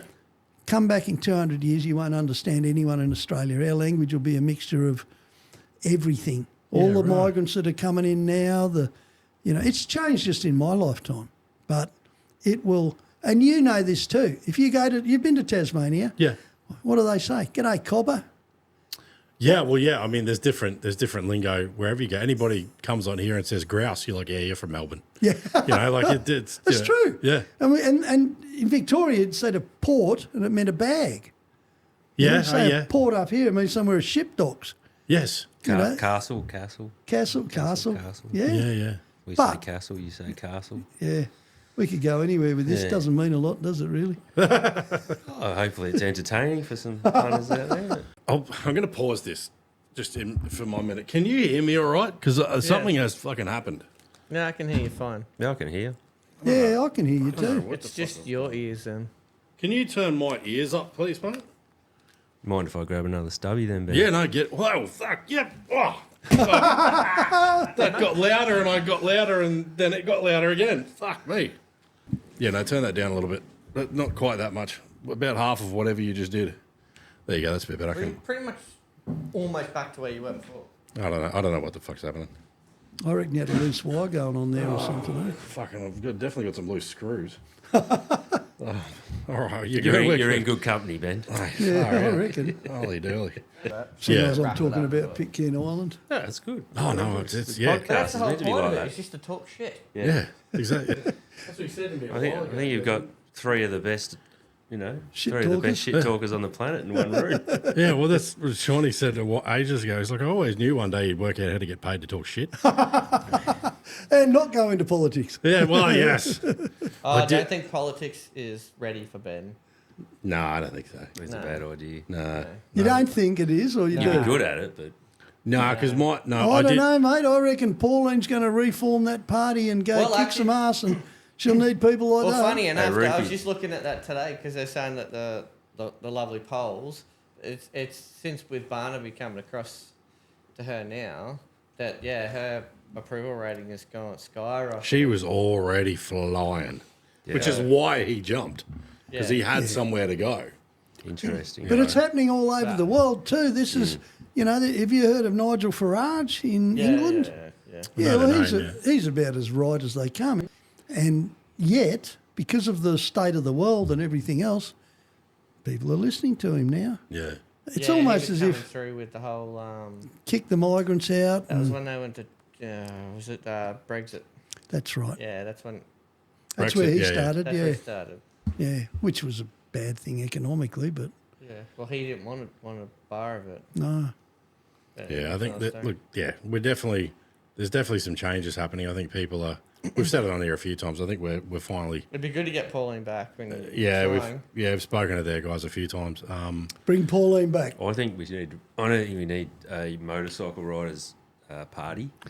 Oh, mate. No, who was the dude that did the burnout?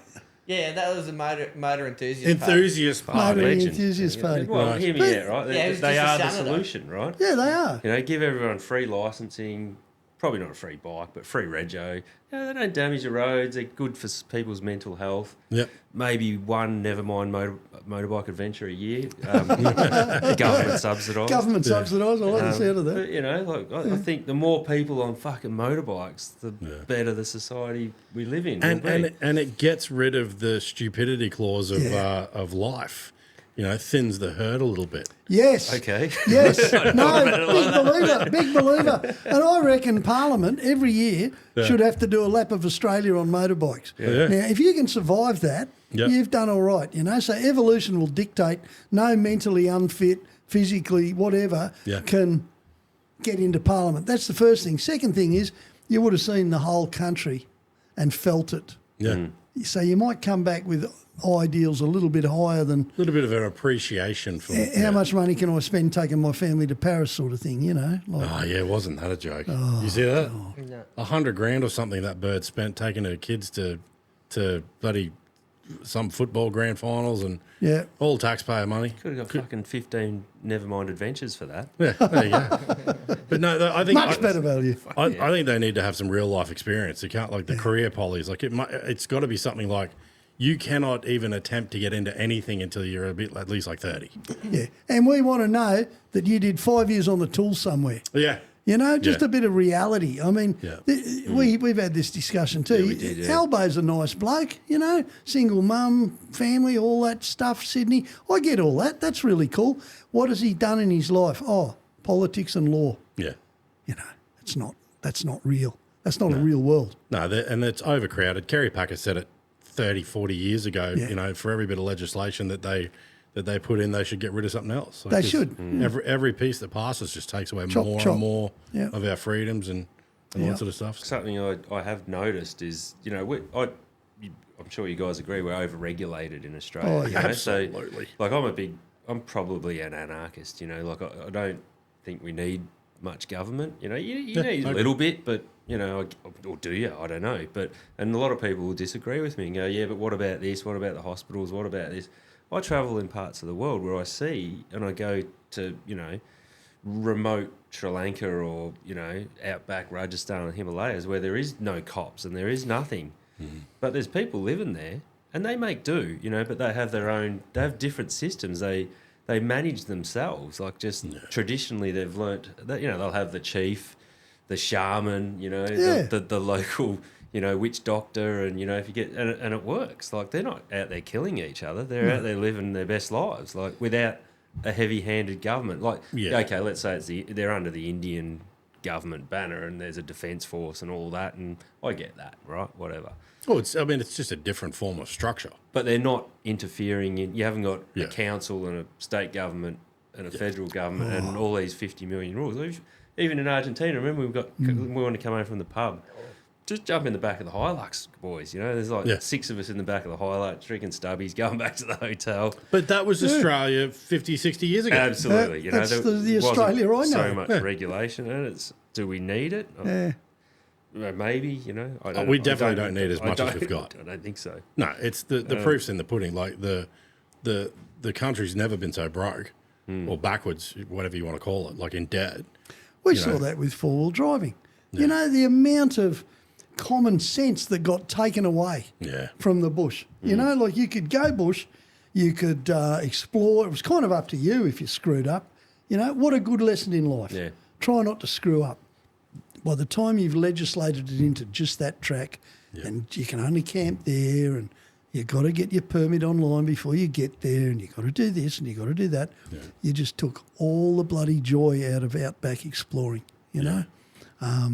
And, well, Matt's just pissed off because he got a bloody ticket the other day for riding an e-bike in Geelong. I didn't get a ticket. Oh, you didn't get a ticket? No, but your best mate did. You got for riding an e-bike? I got a little office in Torquay down Gradiston Road, right? Yeah. Someone bought some T-shirts off my website and I had to post them, so I thought, I won't drive, I've got an electric bike. You know, blokes up the road sell them. I lost my licence. As in like a mountain bike kind of thing? Like, it's like a mountain bike, but with a little 200-watt motor on the back. You know, I bought it 3 or 4 years ago. I lost my licence speeding. Yeah.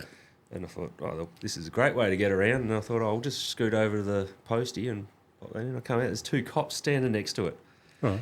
Going, is this your bike, mate? I go, yeah. They go, we clocked you doing 70, 75 Ks an hour. And I go, no, you didn't. I go, this thing doesn't do anywhere near that. I'd be lucky to do 45 Ks an hour. Yeah. They're like, we were tailgating you right behind you. And I go, no, you weren't. I saw you going the opposite direction. I got a mirror. I put a mirror on mine, so I could see it. There's no one around. I saw them going complete opposite direction. Yeah. And they've done a UE come back, and I'm in the post office. I know exactly what they were doing. Yeah. And they questioning me like, you know, what, you know, and I'm like, mate, I'm 100% legal, like, and they're like, well, you know, give us your name and, you know, you got any ID? And I'm like, I had your wallet on me, and I was like, I don't have to give you my ID. They go, we're authorised officers under some regulation. You have to produce ID. I go, I don't have any on me. You have to come back to the office with me. And they go, well, just give us your name and address. And I go, Sean Cadwallander, such and such, right? One of my best mates in Geelong. Yeah. All right, write that down. All right, we'll be getting a warning in the mail, mate, you know. So, and I rang my best mate, Sean, I go, just if you do get a letter from the Victorian Police about an electric bike, that's me. And he goes, I don't give a shit. He goes, yeah. But haven't got anything yet, and that was probably 6 weeks ago. But they were grilling me, man. Like this is not, you know, like I said, it's not one of those souped up Sauron things that does 150 Ks an hour. Like this is, you know. Doesn't that happen a lot in Victoria though? Well, I said coppers on your case for no reason. I said to him, I go, look, mate, I'm down here doing the right thing. I'm not taking up a car park. I'm like, you know, I'm just, you know, scooting across. Yeah. You know, scooting across the other side of town. You know, it's 500 metres from the office. I've heard a lot of everyone from coming up from Victoria. It's been a bit fun down there. Yeah. Well, the whole don't have. Fucked. Yeah, they got no flex in their speed limits. I don't know though. Like I had a scabbard on the side with a machete in it. Maybe that. That might have. Did they direct you to the nearest machete bin? Right next to the police station with a camera. One thing they did get me on. It was a pretty cold. It's been really cold in Victoria, like ridiculous. Like we had midwinter temperatures and it was fucking summer. But it was. They go, "Where's your helmet?" And I go. I thought I had it on. I'm like, just had a beanie on. You know, when you got something on your head, you think it's a stack hat, and it wasn't. I go, shit, I've left it in my office. And I go, I'm just going to walk the bike back then. Yeah. They go, you can't ride if you haven't got a helmet. So they stopped. They waited until I walked it up the street. And I went around the corner and just rode it. But yeah, they were after me. They were hungry. They wanted blood. And my problem for that is go and do something worth doing. Like the amount of fucking issues down there. There's some crime. And they're worried about you with your fucking helmet on an e-bike. Like, fuck off. This is why I couldn't get into politics, because my opening speech would be, right, you bunch of fuckwits. And then nobody would allow me to be on any shows. Yeah, that's kind of how it goes, eh? I stood for the Senate a couple of times, as you know. I think I told you the story. I had it all planned out, because at one stage it looked like I might get in, because on the ticket. I think you should have another crack. No, never, ever. It was only to raise awareness for the bush, for my own campaign to keep the bush open. Yeah. And just standing for the Senate suddenly meant I could talk to a whole lot of people in so-called places of power. What I found out was they talk bullshit. Yep. They'll say anything to your face and then go and forget about it or do something else. So that was frustrating. But when the numbers on the first time I started looking pretty close, like, shit, I might get a Queensland Senate seat in the federal government. Yeah. And you know what my plan was? It was to take Milo down to Canberra and put the throttle lock on, lock it into gear, lock both diffs, put it in low range and get out. And drive it up the steps. Let it go up the steps and through the glass. Yeah. And then I know I'd be a lot happier in jail. Yeah, than in there. Than in there with those prawns. Yeah. So don't go into politics. Anyway, maybe you should, mate. Maybe we need a few people. Yeah. I'll tell you what, honestly, look, it's like Matt. He'd never think of that. Why is it all the people with interesting, useful lives don't want to go into politics? Must say something about it, eh? Busy. Too busy. My only thing I've ever said about anything to do with politics would be the only way I would ever do it is if I could self-fund so that I could not take the wage. So that I got in there and I didn't owe anybody anything and it was crystal clean and I wasn't even drawing a salary. So you could go in there and go, like, you would be... Clean. Crystal clean and go, right, let's but it's a clean house. You couldn't be bought. You couldn't be bought. You were like, no, got a price. This is about my kids and their kids and their kids. But the biggest drama with all of that is the sitting in the seat. Even if you were sitting in the seat clean today, the system's what's fucked. That's what needs an overhaul. We need something where that seat has enough power to fix the rest of the shit. And these guys are dirty. They will fuck you. Like, they can ruin your reputation with an AI generated video. But this is the thing. If you're ever squeaky clean, what did you say today? Of you having sex with a gorilla with an orangutan, and all of a sudden you're the orangutan. But if rapist. you're squeaky clean, that's easy to mess with somebody. If your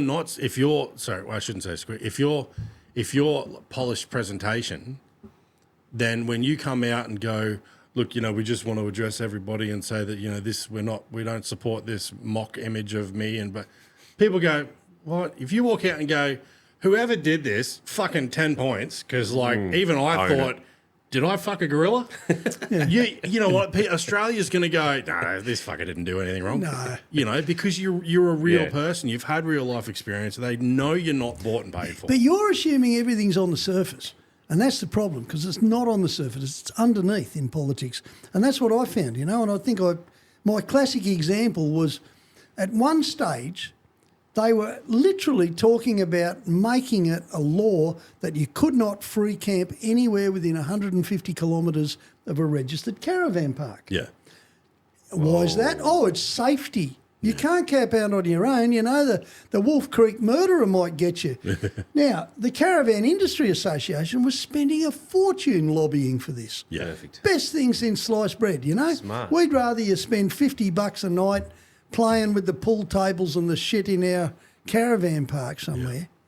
Yeah. And at the time, and the worst thing about it was that at that time, 90% of the vans in Australia were built with showers and toilets and solar panels for free camping. Yeah, right. And it's the same association. Yeah. What's the difference? Well, one part of that association had a lot of money wrapped up in real estate. Yep. The caravan parks. Yeah. And the other side of it was too fucking busy making caravans because there was a boom on. Yeah. So the money's rolling in. What do they spend it on? And that is, it'd be lovely to be clean. Yeah. You know, it'd be just wonderful. It's not going to happen. Maybe what we need to do is go, hang on a minute, this whole system was designed for the days when it took 20 miles. That was your range. That's how far you could go. Yeah. Send your representative to Canberra. Maybe these days they should flash it up on everyone's email. Send everyone an email. How do you feel about electric bikes doing 100 miles an hour in the city? I said this. We have the technology. We have the technology for everyone in Australia, if they're interested, to have a vote. We don't need representatives. We don't need fat cats, and we need bureaucrats. You know, someone who can sort it out and turn it into whatever. Yeah. But be responsible to the entire people of the country, and not just a bunch of corruptible fucking real estate magnates. Because that's what happens in the end. You know, they never go in. They go in poor. Bob Hawke did. Yeah. You know, they come out rich. What's this? Hang on. We've gone right off the topic here. We're supposed to be talking about adventure. No, you know what? I never think about this when I'm away on holiday. No, that's true. That's true. So Ben, you've heard about Patagonia? Yes. Sri Lanka? Yes. The Himalayas, Rajasthan? Yeah. Ireland? We might have some new ones coming out. We might drop a few little hints later, but what would, grab your, if I was to pull out a booking form now and go, mate, I'm going to shout your trip. Yeah. What would you go for? Just pick one, What would float your boat? Wow. The Himalaya side of things for me, the cold, the snow, that sort of stuff. Ireland would be, because like my family name, well, on both sides, one is Macintosh and one's Mott, and both of them have got a lot of history over in like Ireland, Scotland, all that sort of stuff. It'd probably be one of those two, I would think. Yeah. Because there's some connection there for me with the island side. Yeah. And I mean the old pubs and the cobblestone streets and whatever else like there's watching the old shows like Last Kingdom and all that sort of stuff. There's a bit of a draw for me for that sort of thing, but I love the cold and the snow too, so it'd be one of them. The Himalayas is funny, like it's like those passes which we've seen some pictures of today. So you can be 35, 36, even up to 40 degrees in the valleys. It's middle of summer up there, and you're kind of still in the tropics, and then you climb that quickly that you're riding through an ice cavern in 3 hours, and it's snowing, and then 2 hours later you're coming back down, and it's stinking hot again. Yeah, it's like you're doing that for 3 weeks basically. It's like it's crazy. It's I think it is incredible. The more my head's marinating on that, even just this amount of time, I think I'd probably be like Ireland or something like that. Ireland. Yeah. Do Ireland. Yeah. You talk about feeling funny feelings. Yeah. When I look at you, I just see some guy with a tin hat on his head and some chain mail and a sword coming off a ship. No, you'd make a good Viking, mate. And like most of the more adventurous of our breed, Right. So in Ireland, we went to that place. It was next to the remains of the old abbey. It was all stone. It was in the mountains. Glendalough. So this place, right, which has got the sea just down there, because Ireland's an island. Yeah. It's not far away. And they had the tower there. They had a tower that they'd built in the 7th century, right, so 700 something or other, in the very early days. And I'm looking at it, it's a rock tower. It's about, 10, 15 feet wide at the base and goes about 30, 40, 50 feet in the air. It's got a couple of windows up there, but nothing down here. Right. And I'm thinking, that's like, what do you put up there? A girl with really long hair to keep her out. You know what I mean? And anyway, it turns out that there's a bell in the top, or there was. Right. And they had that there to ring for when they saw the Viking ships. The ship's coming in, So someone's up there looking for the Viking ships. Yeah. They ring the bell.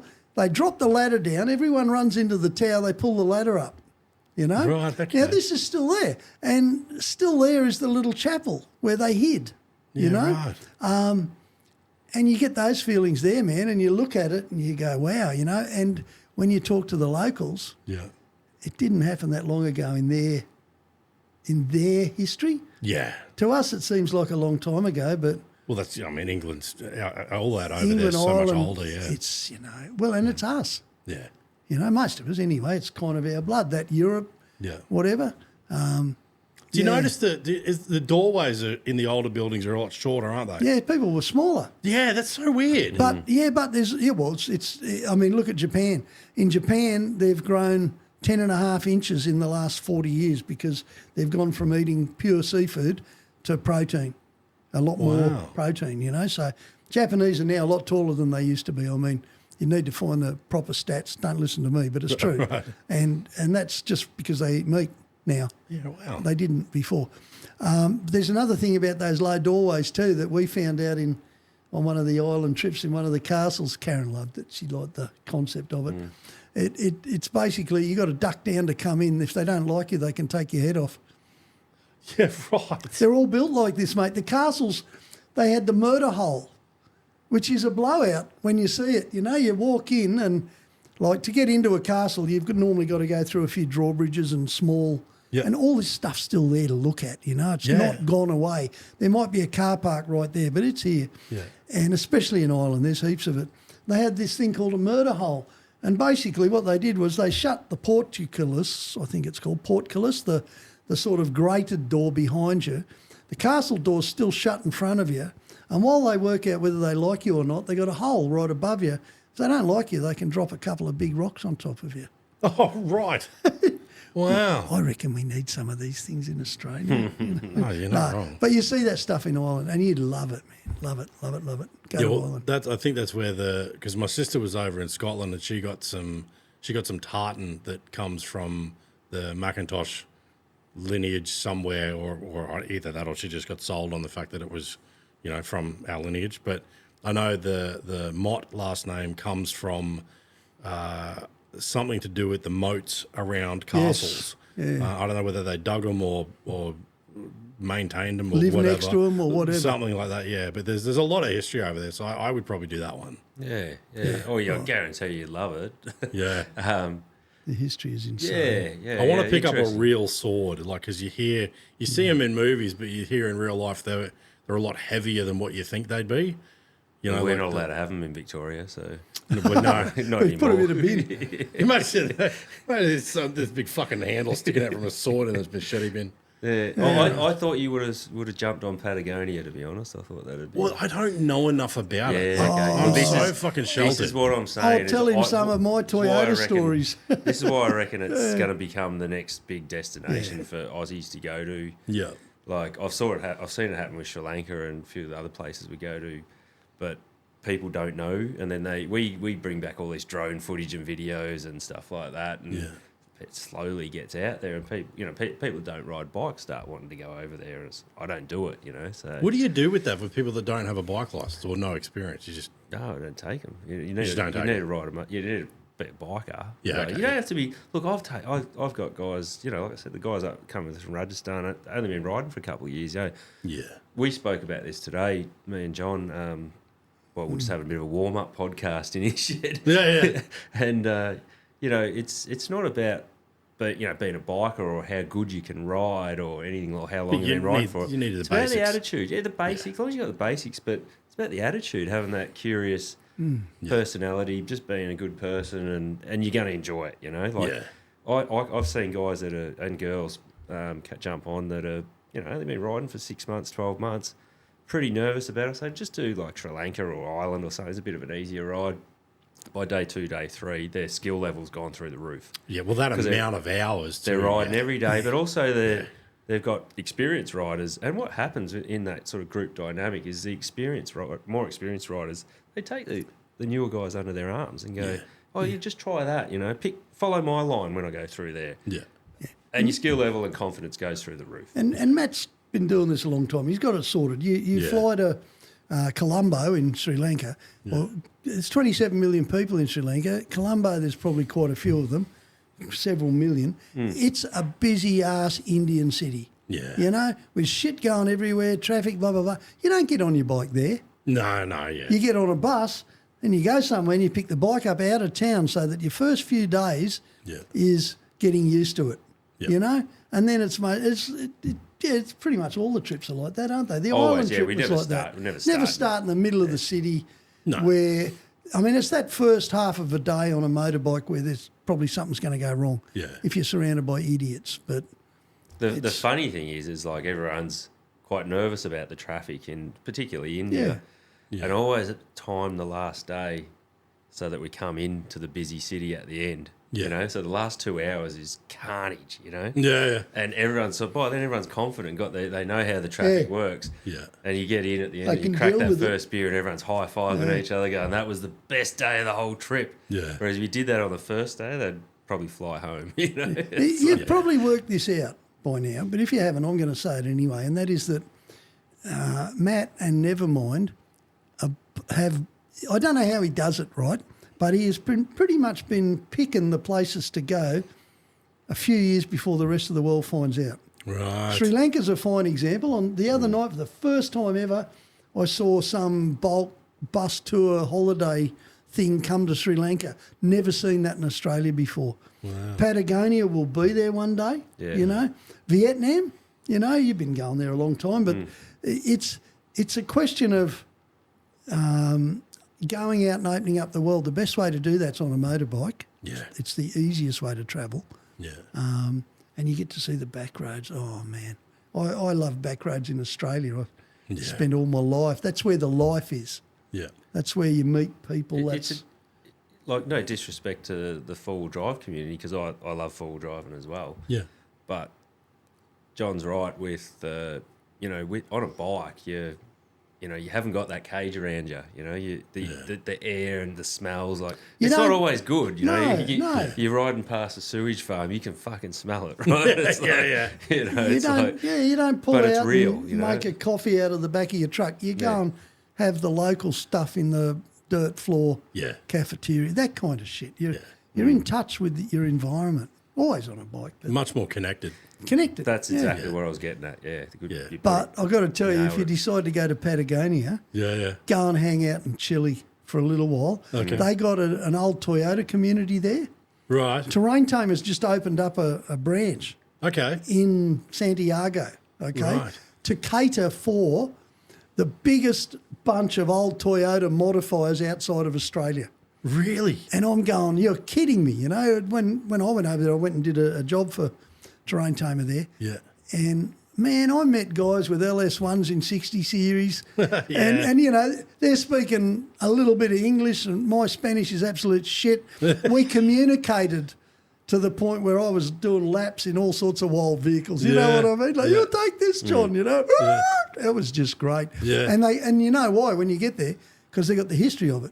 Yes. Four-wheel drives is what opened their country up too. Yeah. And it's, sorry. no need to apologise. Oh, I wouldn't have found that out if I I hadn't think a gone lot with of you. people don't realise that there is a community of four-wheel drive enthusiasts in Argentina and Chile. Yeah. Outside of Buenos Aires, they're very similar to us culturally. They go camping, they go hunting, they drive four-wheel drives. They're very similar to us. Like it's I forget where I am sometimes, and then you try to speak to someone, and it's like, oh, it's Spanish. Yeah. That must be like that in Victoria now too, though. No, it's Hindi in Victoria. No, is it? Yeah, okay. But I speak Hindi, so it's not a problem for There me. you go. And I love the Indian community. Look, I did. 50% quarter. Look, I learnt to ride a motorbike in my old workshop driveway. You know, like as far as like I literally had a mate of mine had a really old like Honda 750 something, plastic fairings and stuff all over Probably it. worth a bit now. It actually probably would be. It was a tidy bike, but I think back then he was. This is, God, must have been 2010ish or something like that when I actually went. Okay, I probably should go and get a license. And I hadn't been on a bike for ages, and I just literally just got like a little bit of clutch control, just getting the revs right and feathering it and going up in first, and then putting the clutch in, rolling around. And I got to a point like I think the first few laps I was doing, my turning around to come back down was probably putting my feet down and doing 3-point turns with my feet. And after probably an hour, I was going through the gears and only up to about second or third, but going through the gears and not putting my foot down, turning the corners, and then doing figure eights. And then I was like, I've got a beard. I probably won't get pulled over. I'll go for a quick run, and then I got down to the roundabout, installed it, and went fuck. But it's like, if anybody's thinking about doing this and they're letting the bike side of it put them off, I would be like, spend a little bit of time and learn, because it's Learn to not ride a hard. bike. Do they need licenses over there? Yeah, well, it's more for the insurance. We don't get any trouble from the cops. Really, Yeah, okay. Sometimes, but it's only generally because I'm winding them up. But it's more about the travel insurance. Something happens. But you're the covered, bikes you'd be riding wouldn't be over a LAMS approved license here. No, anyway. they're all LAMS approved. They're all Yeah, okay. LAMS approved. So our biggest bike we use at the moment is a 650. Yeah, so they're sweet anyway. Yeah. So you can ride them here, and you got to learn. We prefer you to have a full license. Yeah. I'll take you on a learners. I don't care. Yeah. But if they've got a restricted license, so they're licensed but only up to 750, they can do it anyway. Yeah. Yeah. Yeah. Because that's quick and easy. Yep. So it's it's easy enough to do. I mean, but jumping on that bike, describe the feeling. What did it feel like to jump on that bike and ride down the street? Did it feel good? Oh, it's awesome. I've always loved riding. I've never ridden for transport. I've only ever ridden for the ride. Yeah. That's for me is I don't really have a bike to use to get anywhere. I use the bike to ride. Yeah. It's not where you're going, it's how you get there. Yeah. With motorbikes. Absolutely. I'm still racking off for days at a time, just dropping around country pubs, exploring roads on my bike, because I love it. Absolutely. So it's a great feeling, but some people never get it. That's fine. No, that's not for everyone. It's not for everyone. All different. But I'll tell you what, if you want to see a country, Yeah. the back roads, get to feel a country, come back and think, I know that country now. Yeah. A motorbike's the way to do it. I remember this is one of your articles in editorial or something in Two Wheels. I've probably taken a dump at the time, no disrespect. Flicking through, reading, and I remember the introduction. All it said was motorcycles are the big equaliser. You got the rich bloke in his Lamborghini pulls up at a red light, and I'm pretty sure you wrote this. Yeah. And then you've got the 17-year-old just got his license on a GSXR 250 or an RGV 250 two-stroke. Yeah. They're a famous little sports bike at the time, based on, but only a little 250, so they're probably worth $1,000, Yeah. He's got a $400,000 car. He's got a $1,000 motorbike, and they're looking at each other. And the bike just jumps the gun. He's the first out the trenches and across the other side. There's no way that Lamborghini's catching him. Yeah. Not till they get to about 60 k's an hour anyway. Yeah. But it was something like that, It's like, oh yeah, bikes are great. I remember once, mate, like this is just between the three of us and everyone else. The other 4 million viewers. Yeah. Editor of Two Wheels back in the 80s, I thought it'd be really interesting to run a Porsche up against a bike up the old road out of Sydney, right? So we got a K100 BMW with one of our test riders on it, and a Porsche with it wasn't Gardner, but it was someone Wayne Gardner knew who was right into racing Porsches, Yeah. And so guess what? The Porsche ate it. Oh, did it? Once it got in front, the bike couldn't get past. Yeah. But that's just a car going flat out, and no. I should never have said that, should I? That's all wrong. When you come on these trips, though, this is. I'm good at this. Honest. When you come on these trips, we have in Patagonia. We had the 350 Scram, which is 410 they are. Oh, 410. Okay, it wouldn't have made a lot of difference. Made about 12 horsepower. Yeah. I don't know, 30 horsepower or something. Yeah. Which is enough to do 100 k's an hour flat out on any sort of road you can name safely. Yeah. Not a big bike. You can get your feet down. It's not a GS BMW where, you fall over if there's no gutter to put your leg on. Yeah. It's not some hyper horsepower thing that'll blast you into the side of the cliff because you got the gears wrong, It's a nice, easy, all-around... And because you got a pack of them, you race. Yeah. So it just gets better. Yeah. That was a great trip. That was a great trip. We do a thing called corner marking too, so you never have to wait. If I'll be up front and it's a left turn here, So John's behind me, so I'll point to him and go, right there, you stay there, put your blinker on, and just wave the rest of the group through until the tail rider comes through, you know. Yeah. We do that the whole way through. So you don't get broken up. No one gets lost. But, you know, we can spread out over 10 kilometres. It doesn't matter, you know. Yeah, right. You stop and take a photo, you know, like not an issue. Just everyone will, so they'll wait until you get there, then you're the last. Yeah. So. And on this particular trip, me and the honk, Sean, Oh, yeah. we were sort of riding a bit quicker than everyone this day, and I pulled up, and it was about 9:30 in the morning, and we'd broken the group right up. We might have been 20k spread out, and I pulled up. And I go, I'll wait here for you, mate. You know, I put him on the corner. We'll turn and left, middle of nowhere, way out, basically outback Argentina, northern Patagonia, and the honk. He's a big bloke, and I've known him for a long time as well. He walks over to his saddlebag, goes, "Oh, we're going to be here for a while." Grabs a fucking beer out of his saddlebag. It's 9:30 in the morning, mate. He goes, "Oh, well, just one will be all right, won't it?" Brekkie beers. Brekkie beers. And I go, "It's not even a beer. It was a can of mojito." Right. Premix. Where'd you get it? He goes, "I bought it last night." So I thought this had happened today. I was like, I'll leave you to it. He's having a can on the corner in the middle of nowhere, just waving everyone through. It sounds awesome. I think a lot of fun. It's a lot of laughs, and that's what, if I leave it with one last thing, it's be prepared to laugh a lot. Like everything we do, it's like a stand-up comedy show. It's meant to be a laugh the whole way through. Like if anyone you know cracks their shits along the way, they're going to cop it. You know, we have the Dummy Spit Awards at the end, so you know, nice. I take note of these things along the way.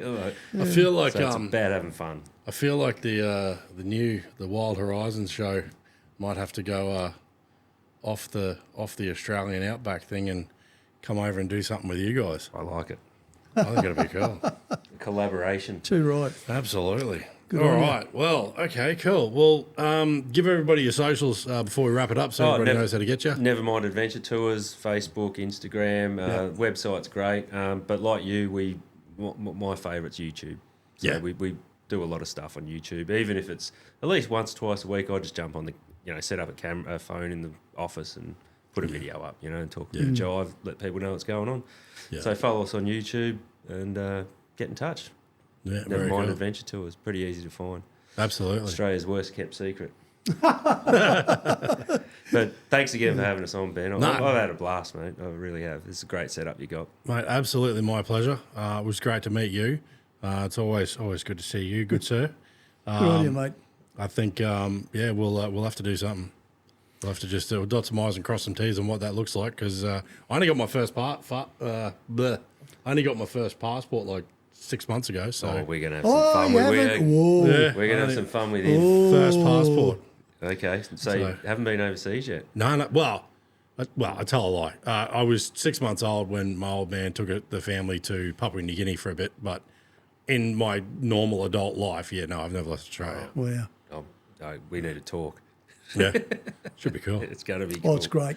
I mean, look, I love Australia, There's no other country on earth, and I've travelled heaps. I've spent most of my life travelling. Yeah. And I still like going overseas. I love it. Patagonia is actually the nearest I've ever come to an Australian experience. That feeling of I'm the only person on the planet. Yeah. You don't get that anywhere else in the world, I thought, except the Australian outback, until I went to Patagonia. Yeah. And there was a few places. The only difference was you're in the middle of the bloody desert, rocky road, sand as far as you can see, except right there in the desert there's a snow-capped mountain. Yeah, right, yeah. In the distance. Yeah. But, no. You don't get that in the Simpson Desert.